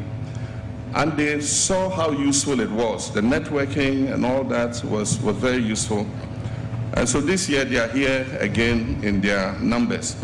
And we said that we will have all of them reporting what they've been able to do after they left the forum of last year. And so I'm happy that our MD for Ghana Exim has been able to give us a report about 3 businesses that they are supporting. And I wish that they will support some more. I know they have constraints of funding, but we'll soon come out of the IMF program. They've been trying to raise some credit so that they can expand financing of Ghanaian businesses. But when we come out of the IMF program, that constraint would have been removed. And I know one of the companies especially that has gotten assistance, Nobi Farms. I was there about 2 weeks ago, and it's impressive what Nobi Farms has done. 7,000 hectares of rice under irrigation, all year round harvesting of rice. And this financing is to allow them to install a mill to be able to mill their own rice and bag it and make it ready for the market. So this is a very critical source of credit. We want to take this whole thing a step further. And so we are working with Metalex and Trazaco to build a permanent convention, conference, and exhibition center on this site. And so we want it to become a center for conferences and exhibitions, not only in Ghana, but for organizations that come from outside Ghana to come and hold conferences and exhibitions here. And so they're thinking of a permanent convention center, you know, space for performances, meetings, exhibitions, and then we're also going to improve the whole road network in the Kwahu area so that the congestion that is normally created will reduce. And ultimately, we want to have an airstrip here so that flights can come in, both domestically and people coming from outside who want to come and attend conferences. And so the business forum is going to grow bigger and bigger and bigger, and I'm sure that any subsequent government that comes will continue to be a patron of the Kwahu Business Forum. But let me report to you, since we came back into government, I was here last year. Can somebody read what is on that placard there? I can't see what he has written. Somebody is raising up a placard. I think he wants to draw my attention to something. But I'm saying, since we came here last year, I gave some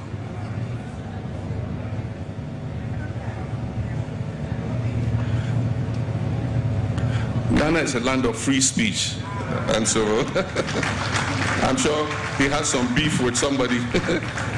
And so whoever he has a beef with, I beg you, go and engage him.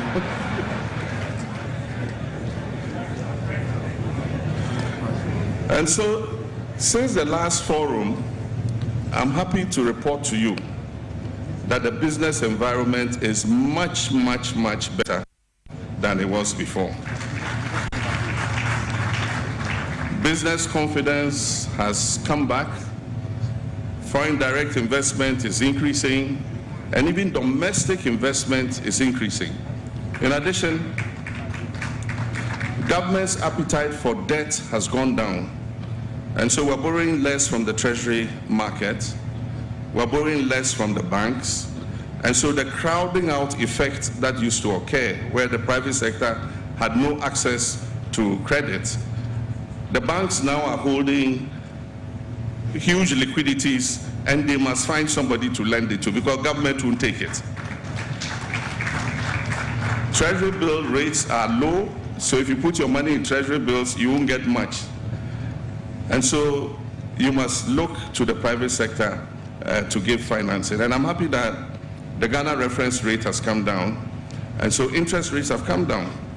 Interest rates in 2024 were about 32%.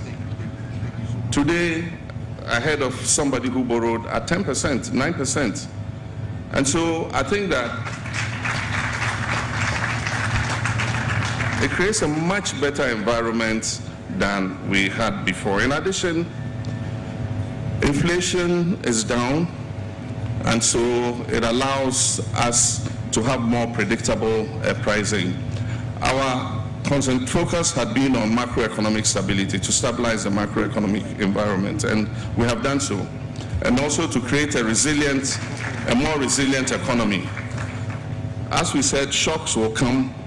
You cannot predict external events, but you must create an economy that is able to withstand those shocks. I know Iran and Israel and all have been fighting. So far, our economy has shown some resilience. We have almost 6 months of export cover. We have about 6 weeks. We have about 6 weeks of petroleum stock in our tanks, and so there's no danger of us running out of petroleum within the next 6 weeks. Even as we're using the reserve stocks, we also are replenishing it, and so there's no danger that we would have queues at filling stations and other places.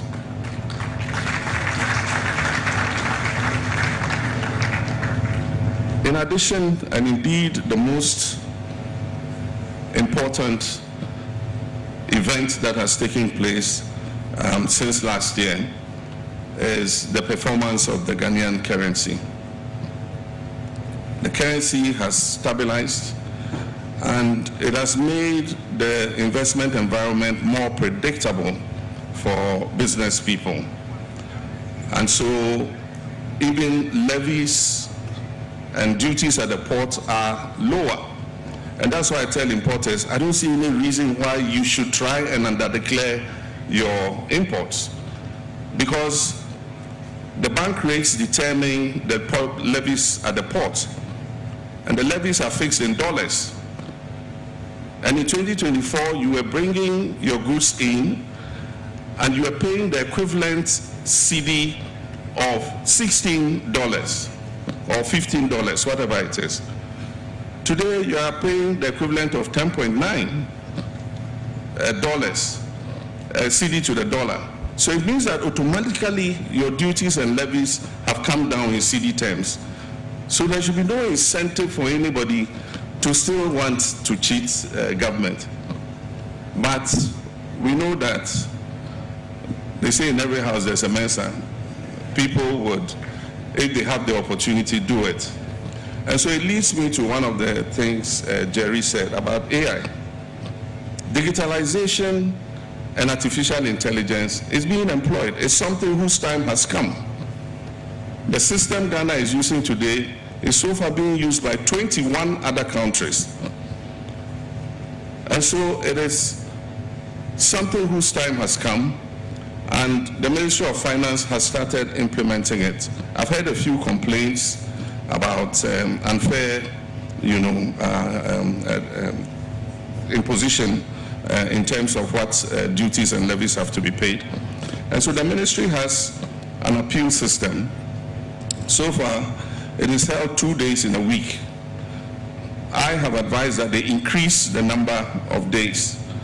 And so if you get your invoice and it's a legitimate invoice, and of course sometimes AI and any digitalization can get things wrong. And so if you have your legitimate invoice and you think that the duties and levies that have been imposed are higher than you actually should pay, I'm sure if they are lower, you even decide to appeal, you'll be happy and go away. But if they are higher, then you normally take it to the appeal. They go through the process and they vet your invoice. And if it is justified that, yes, you have been overcharged, the appropriate duties and levies are reduced. And so we'll increase the number of appeal days. So far, it's the minister who has been chairing the appeal process. I think that the deputy minister and others can chair additional appeal process, maybe even 5 times a week, so that anybody who has any issue can go up there and challenge it. But when you get a stronger currency, you also must look at the other side, the exporters. Because the importers are happy when the currency appreciates, but the exporters are also not happy because the same dollar that they bring, they get less cedis for their dollar. And that's why I've always said that we're not looking for a strong currency. We're not looking for a strong cedi. We're looking for a stable cedi. A stable cedi that is predictable, and we know that it will not decline or depreciate more than 5% of its value in a whole year. That's the kind of currency we're looking for. And so we'll continue to work to make sure that our cedi, our currency, is stable so that it can create a predictable environment for our private sector. We've lowered taxes. We took out the e-levy, we took out the COVID levy. Indeed, our VAT rate was the highest in Africa. Today, with the reductions and the removal of some of the VAT taxes that were imposed, our effective VAT rate has come to 20%. Now we're going to do some reforms in the VAT area. And already we've said that businesses that are below a threshold of 700,000 are excluded from the VAT taxation. We're also going to improve the efficiency of collection of the VAT. And let me say that if we improve efficiency of tax collection, the incidence of tax on individual companies will go down. If we're collecting VAT more efficiently, we can decide to reduce the effective VAT rate so that it makes things cheaper, it makes our industrialists able to invest more. And so I'm happy Alex talked about good corporate citizenship. And I'm looking forward to when he goes and presents his 150 million CD check to GRA. And I encourage all you, the big businesses, don't hide and go and present your checks. Go and stand there with GRA and let them receive the check. Let's see that you're paying your taxes and you're good corporate citizens. Alex talked about succession planning. And I believe that that's something that we need to do, because even in local businesses, that is the informal sector. Growing up as a teenager in Tamale, there was a popular Tozafi joint, and I think she was called Ayi or Ma'amina or something. And if you were growing up in Tamale and you didn't eat that TZ, then you really were not a Tamale resident. And I went back to Tamale at a point, and I wanted to eat TZ, and I asked, is this business still running? And they said, oh yes, I don't remember the name. Oh, she died, but her daughter has taken it over. That is effective succession. Like Alex was saying, the major problem with most Ghanaian businesses, the founder, once the founder is gone, then there's no proper succession planning. Relatives start quarreling over the business, and before you see, the business goes under. So we don't have sustained businesses. Businesses rise and they collapse. Businesses rise, new ones come and they collapse. And so let's, even as we're growing our businesses, we're talking about scaling up. I mean, if you're scaling up, you must have proper succession planning. Because if you grow from a small enterprise into a big enterprise, we don't want the founder one day when he's not there to have that business collapse. So there should be succession planning. It can be a family business. And so you must identify one of your children, if you want to make it a family business, to come into the business early and understudy you. And I'm going to say for one company that is doing well, and that is Kasapreko. The owner of Kasapreko is my friend, and he told me, I've done enough, I'm retiring to my village. He's gone to his village, he's planted cocoa farms, he's looking after chickens. He's asked me to come and take a look at what he's doing in the village. And his son is running the company, and the company is even growing bigger than when their father ran it. So succession planning is something we must look at. And then Alex also talked about permanent startups. Companies that never grow. Every day they are startups. Every day they are startups. The thing is, we must also introduce mergers and takeovers. And so for the big businesses, you must be looking at the startups. And if you think that you can take it and invest in it and grow it to the next level, you can do that. Because sometimes the managerial competence of the one who has started the business is not enough to take it to the next level. That is why he remains a constant startup. And so if there are businesses that are startups, they have constraints of credit, but you can raise credit because the banks know you and they'll give you money. You can take that business over. You can let the startup owners have some small equity in it, and then you take the business and take it to the next level. We have mergers. You can merge companies. That is how it's done outside. There are actually people who are experts in startups.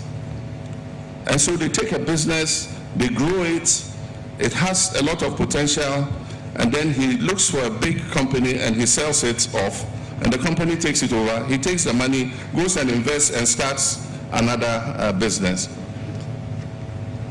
Until we are prepared to be able to take some of these bold decisions, we'll continue to have problems. And so we shouldn't be afraid to take over companies and also to invest in smaller companies and take them to the next level. With regards to the 24-hour economy initiative, credits to Parliament, they've passed the 24-hour authority bill.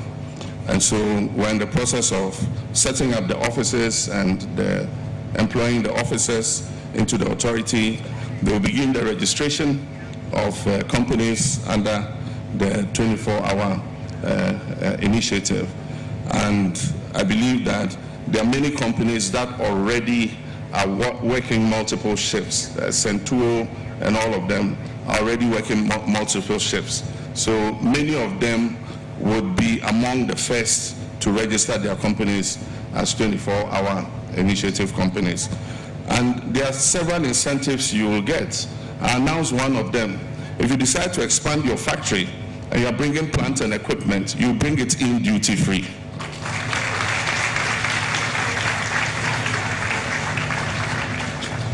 And so those are some of the incentives for existing businesses that already are running 3 shifts who register on the 24-hour economy. Aside from that, you will have fast-track clearing of all your imports at the port. If you're a 24-hour economy registered business, you would remove your containers within 24 hours of their arriving at the port. So there are several incentives that will be got, but they'll be spelled out, and Parliament will go back to Parliament to approve the incentives, because it's only Parliament that can give some of these waivers and exemptions. And so when we do that, we'll all be clear about what the incentives under it are. I can't not talk about political victimization. That has been one of the banes of our private sector. Many companies start, and because Ghana is a democratic country, potentially every 8 years there's a change over in government. And often if a business is seen to be associated with one party or the other, then victimization begins. And so, like Jerry said, it is something that we should not encourage. I don't have political colors when I look at the Ghanaian private sector. And so, many times, when we started this Big Push program, and the Big Push program is transformative because it's injecting investment into the road sector especially. This is the biggest investment in the road sector in the history of Ghana. We're doing more than 2,000 kilometers of roads at the same time. And the thing about the construction sector is that it stimulates the economy. And so sometimes when economies are sluggish, governments intentionally invest in construction because the construction companies buy cement, and so the KO4Es and others of this world will have cement to sell. The cement factories will have cement to sell. They buy iron rods, so the iron rod distributors will be able to sell. They have to buy fuel for their trucks, so the petrol fuel station people benefit. They service their machines, and so the car dealers and the earth-moving companies who sell those equipment benefit because they service the machines. Our mechanics get jobs to do. They employ young engineers, civil engineers and other engineers, and several of the sites I've gone to inspecting the Big Push programs. I've been very pleased to see young engineers who have come out of our various institutions, who are the site engineers at the site where the Big Push is taking place, and many of them young women engineers. You go and she's in a helmet and they say, this is a site engineer. I feel very proud when I see that. Carpenters, steel benders, everybody gets work when the construction industry is working. Food vendors who go to the site and sell a little wache and banku and kenke also make something to go home with. Car dealers, when the contractors get paid, they go and buy a Land Cruiser for themselves. Car dealers also benefit. And even the spouses, the wives, and the side chicks also benefit.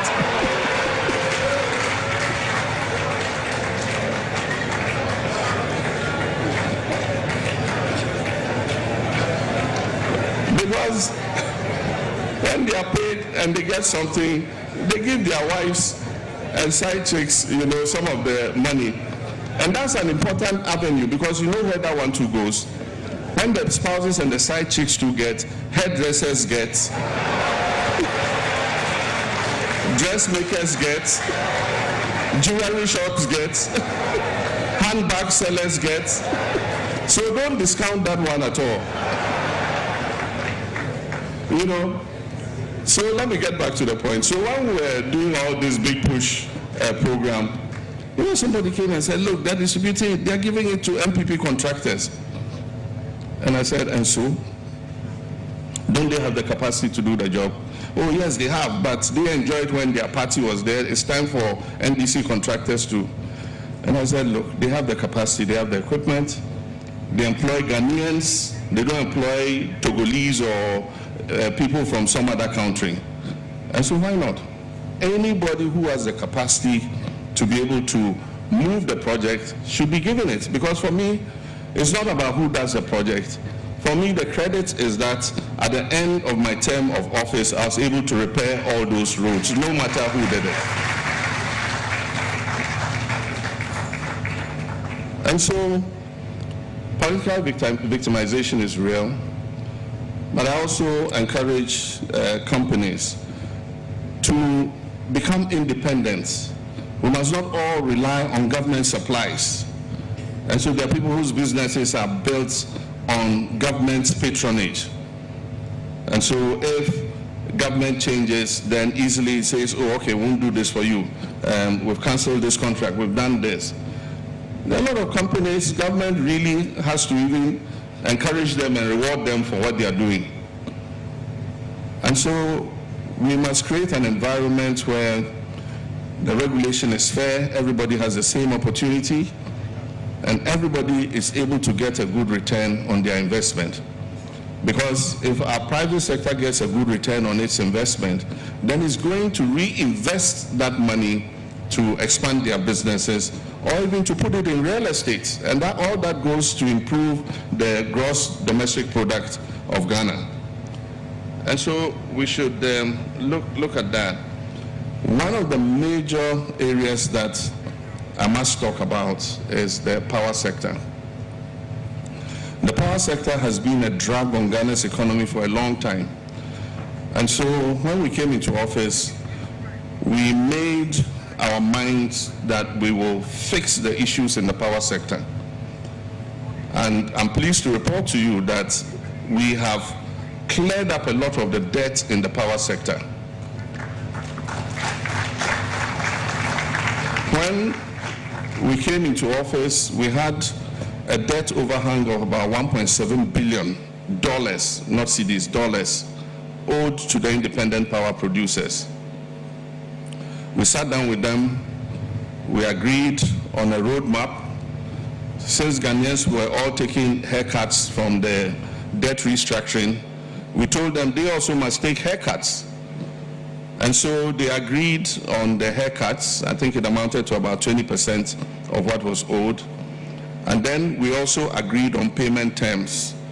And if they signed on to it, we gave them an immediate down payment. And we gave them the dates for the subsequent payments. That's for the legacy debt.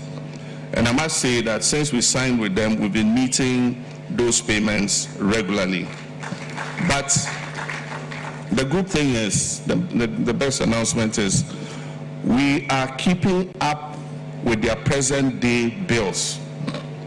And so when they submit the bills, so while we are dealing with the legacy debt, any bill they submit every month, we pay them for the electricity consumed. And that is just by tweaking ECG a bit, changing the management, reducing procurement. ECG was procuring, let me give you an example, street lights that can light from Accra to Burkina Faso. And yet they were still procuring more street lights. You go to the Ministry of Energy yard there. We will fix those street lights and every district in this country will be lighted up. But the more important thing that should be procured is transformers. And transformers were not being procured. So today the exercise ECG is doing is replacing transformers, and so they're having to procure additional transformers to replace the old transformers, because when you put a transformer here, you put it based on the size of the location it's serving. After several years, you know how our urban centers are growing. And so you find that more people finish their houses and they connect, and suddenly the transformer is not powerful enough to provide electricity to the whole area. So you need to come and take that transformer out and put a bigger transformer in its place. And so that's the exercise ECG is doing all over. So sometimes when your light goes off, it's because of the work they're doing to improve the power supply in your area. But after we changed the management of ECG, aside from the huge procurements that were being done, they were also not collecting enough of their revenue. They were making almost 42% losses, commercial and technical losses. And so revenue that was collected monthly was about 900 million, 1 billion, maybe 1.1 billion. Since the new management came, revenue collection has jumped up to 1.9 billion in one instance, almost 2 billion. And then we had what we call the waterfall mechanism. And so all that money was supposed to go into the waterfall mechanism. And the first thing we do is we take out the money for ECG's own expenses, their salaries and other administrative expenses. And then the rest of the money, the next charge is to pay the independent power producers. And then another part goes to procurement. But in the past, when the money comes, ECG will take what it wants and put and say, oh, this is what is available for the waterfall mechanism. So you people share this one. And obviously it wasn't enough. And so it kept leading to a deficit. So now the deficit is not going up because we're paying them monthly for the power produced, and we've reached agreement with them to pay down the legacy debt. In addition, one positive development is that we're running more of our thermal plants on gas, and we're no longer importing crude oil to run them. We import the crude oil, but we keep it just in case there's a trip. Sometimes West African gas power plant, the power line, the pipeline goes off, and so you have to turn some of the thermal plants into liquid fuel. They are binary plants. They can use liquid fuel or gas. But currently, most of our power plants are using gas, and that's also because we've paid back the guarantee that the World Bank gave ENI to produce the gas. And also, we're paying ENI and the Jubilee partners for all the gas they are supplying. And so they are increasing their volumes. They've actually increased their volumes, both ENI and Jubilee. So now we have more gas to feed our power plants. And of course, we're getting gas from Nigeria, from the the West African gas power plant. So we are all concerned about what is happening in Iran and Israel. It has led an increase in petroleum prices from $68 per barrel to almost $120 per barrel. And so the low fuel prices we used to enjoy, which was about 10, 11 cedis per liter, has suddenly gone up. For petrol, it's 13 point something, and for diesel, I see 15 point something, 16. We're all praying that that conflict will come to an end sooner than later. But I must assure you that this economy is more resilient than it was in the past. So I can confidently tell you that the economy is not going to crash because of the war. I've called for an emergency cabinet meeting to decide some measures we can take to cushion the petroleum price while we expect that the war comes to an end. There are some tweaking we can do in terms of levies and margins and other things in order to maintain a stable price while we pray that the war comes to an end. I want to express my sincere gratitude to the transport unions, for being very patient with us. All of us didn't expect this was coming. They have held on with increasing fares, and I'm sure that they will continue to hold on with any fare increases while we all see how we can make things better. And so, like I said, we're all happy, and one of the good things about this Kwahu Business Forum is the panel discussions. It gives us the opportunity to bring people who are in positions where they can give us more information and interact with us, the ministers, and I'm happy that Guzi Tano, who led the whole 24-hour initiative, had an opportunity to do a panel discussion yesterday, and there he talked about $3 billion import bill. There are some things that we do not have a comparative advantage to import, to produce, and so we necessarily must import those things. But if you look at our food import bill, the majority of the things there are things that we have a comparative advantage to produce. We have the land, we have the water, we have the sunshine. And so it's still quite a shame that we have to import things like that. Recently, when Burkina Faso announced a ban on fresh tomato exports to Ghana, people say it's going to be an emergency, there'll be a crisis, there'll be a shortage of tomato. Why should that be the case when they even produce in the Sahelian region? We have better climates and conditions for producing tomato here.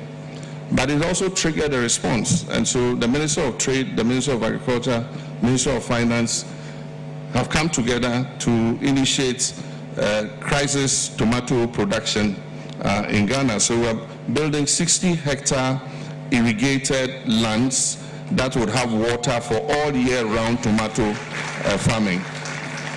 But it's not enough to just grow the tomatoes. We should also put in the processing capacity so that we won't have tomato gluts like we are having with other products. And so we should start thinking outside the box.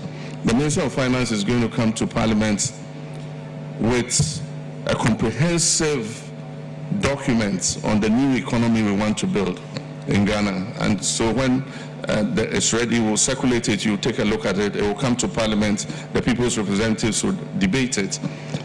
Agriculture and agribusiness is going to be one of the priorities. We're going to select specific areas where government is going to intentionally mobilize investment to go into. And so those areas are being selected, and we intentionally mobilize both our own resources and any resources that we can get externally to invest in those areas so that we'll get measurable outcomes within the shortest possible time. And so that will come to Parliament, and I'm sure that it will give us the opportunity to be able to grow our country faster. We want to move from just stabilizing the economy and growing the economy to creating more jobs. And so the new economy's focus will be on job creation, things that generate a lot of jobs. And I'm sure that private sector will take an interest. It is going to be private sector driven. Government is not going to own or run any of those projects. We will leverage the investment, but the private sector will be the one to establish the projects and run the projects. So these are some of the things that are coming up, and even though I had a speech, I think I will not inflict the speech on you. I've had enough to say, and so I want to thank all of you who have come.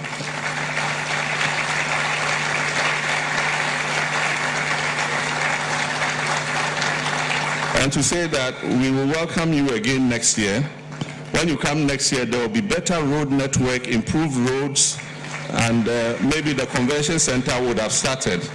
And so all of you are welcome, and thank you very much for coming.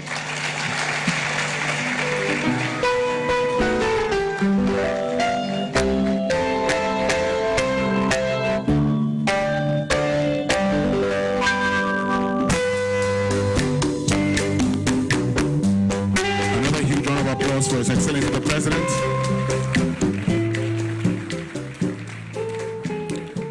And what His Excellency did was to address all the issues that have been raised. I like that. I like that. Another round of applause. You know, when I came here, a lot of people sent me messages saying, now that the President is there, all the things you have been saying on radio, say it. But I also said, okay, let me just wait patiently for the President to deliver his speech. And in delivering his speech, he's addressed, in fact, majority of the concerns and all the things we've said. So I don't have anything to say for now. Except to say that the boys in my WhatsApp group say, thank you very much, Mr. President. But would kindly invite the President again, because I've been told that the President is going to take a photograph with the executives of the Kwahu Business Advocacy Association.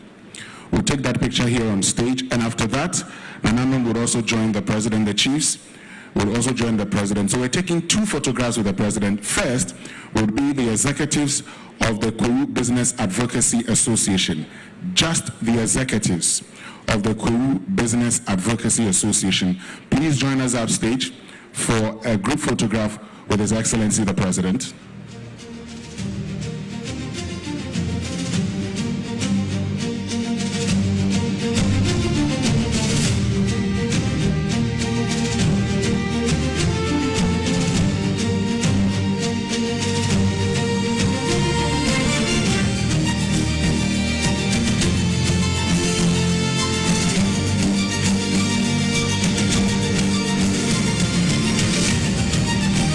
Executives of the Kwahu Business Advocacy Association.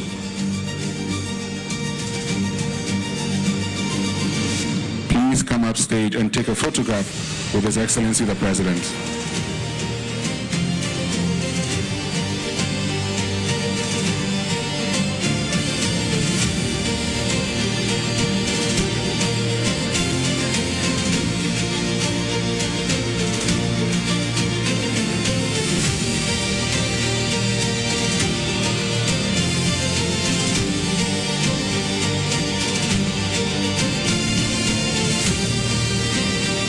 Minister for Trade, Agribusiness and Industry, please join us.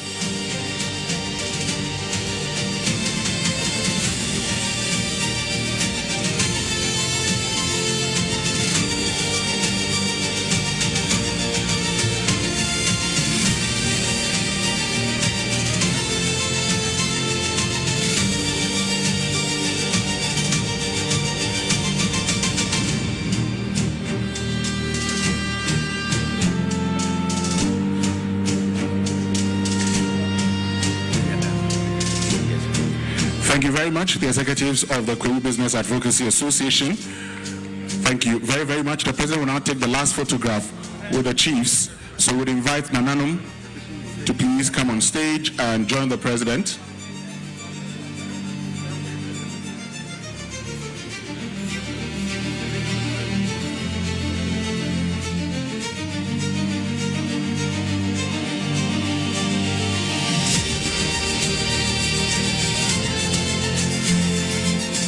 Thank you very much, Nananum.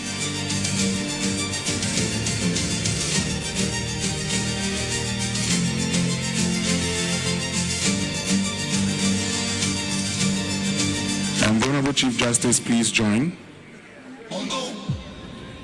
With the Chairman of KGL, yes, please. And the Eastern Regional Minister.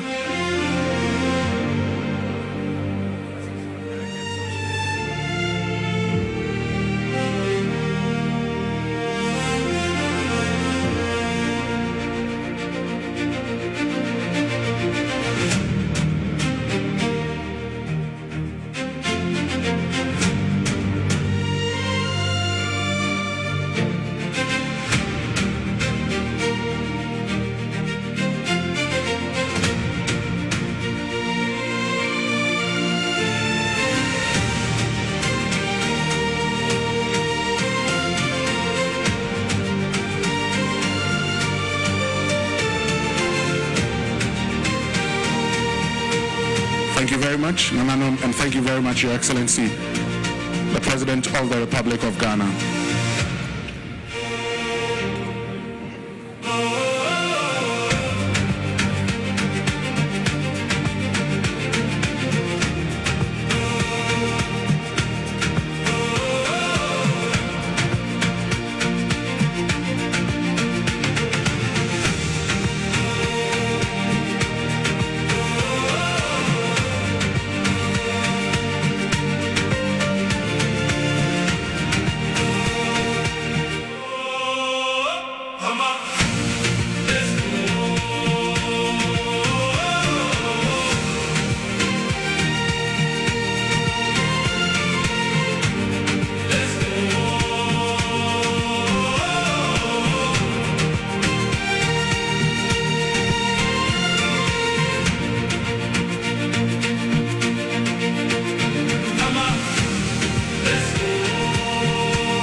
photographers, but let me just acknowledge the presence of the Member of Parliament for Mprai. So Davis Opoku is here.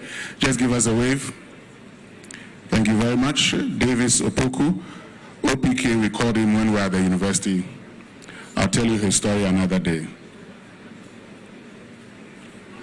But at this point, we're getting to the end of the program, so we'd invite Samira Laudi Glaud to give us the vote of thanks. Let's welcome her with a round of applause.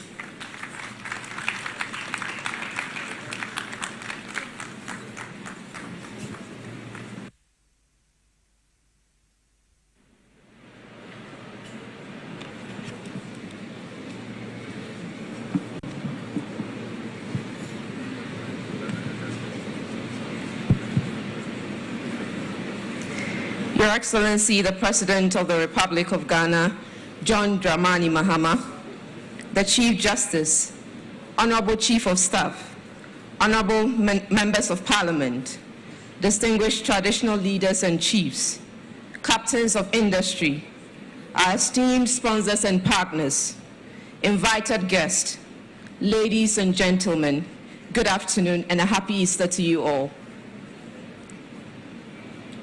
On behalf of the organizing team of Kwahu Business Forum, it is both an honor and a privilege to deliver this vote of thanks. Your Excellency, we're deeply grateful for the honor of your presence, both at yesterday's networking gala and today's event.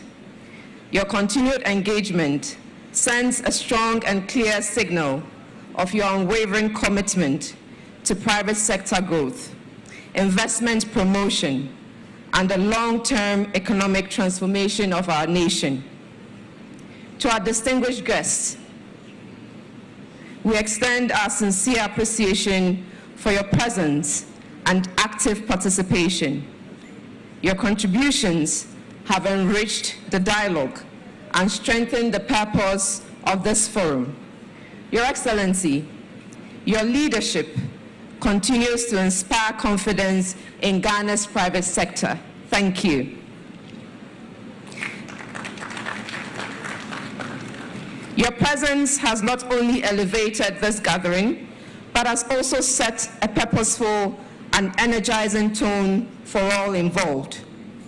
We wish to express our profound gratitude to the Honorable Chief of Staff, Julius Deborah, whose instrumental role in conceptualizing and advancing this initiative has been invaluable.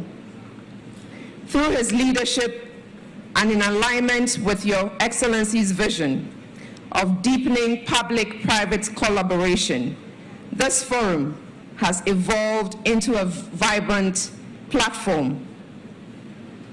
To our honorable ministers, traditional authorities, captains of industry, and the Kwahu Business Advocacy Association, and all participants, we say a heartfelt thank you for your commitment and valuable contributions. I also wish to specially acknowledge and commend the KBF team for their tireless dedication and hard work in making this forum a success. In the same vein, we extend our sincere appreciation to Metalex and Trasaco Group for their strong collaboration, commitment, and invaluable support in bringing this vision to life. To the good people of Kwahu, we extend our deepest gratitude for your warm hospitality and for graciously accommodating us throughout this event. To our sponsors across platinum, gold, silver, and bronze tiers, we are sincerely thankful. Your participation, your partnership, and generous support have been pivotal to the success of this forum. Once again, thank you all for your participation, and God bless you all. Thank you.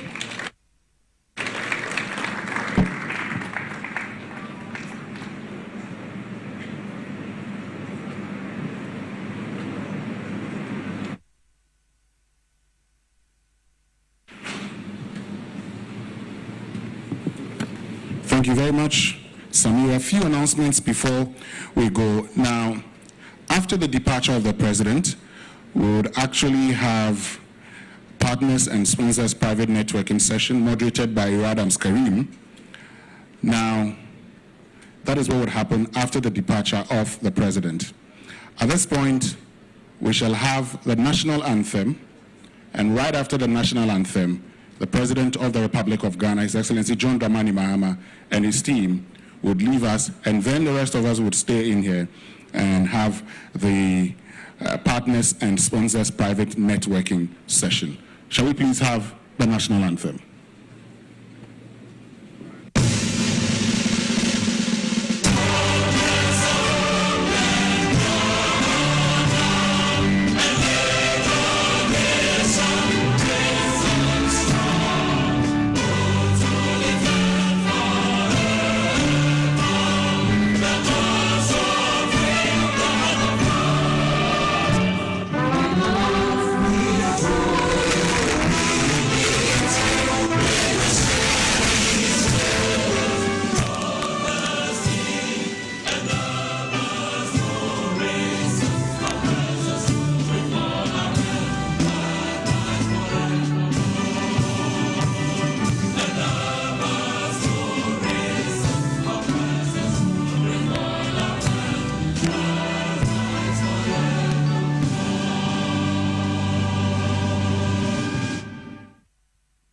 Thank you very much.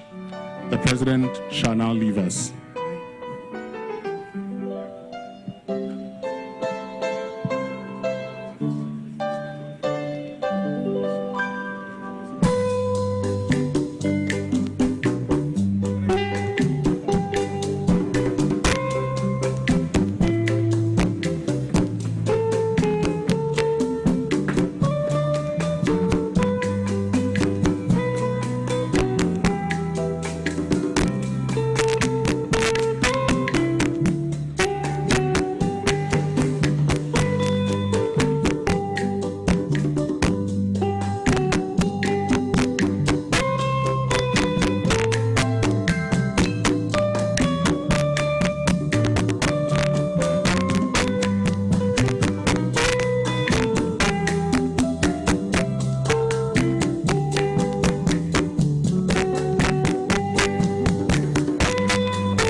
If I cry na menyisika, edia ye mefui.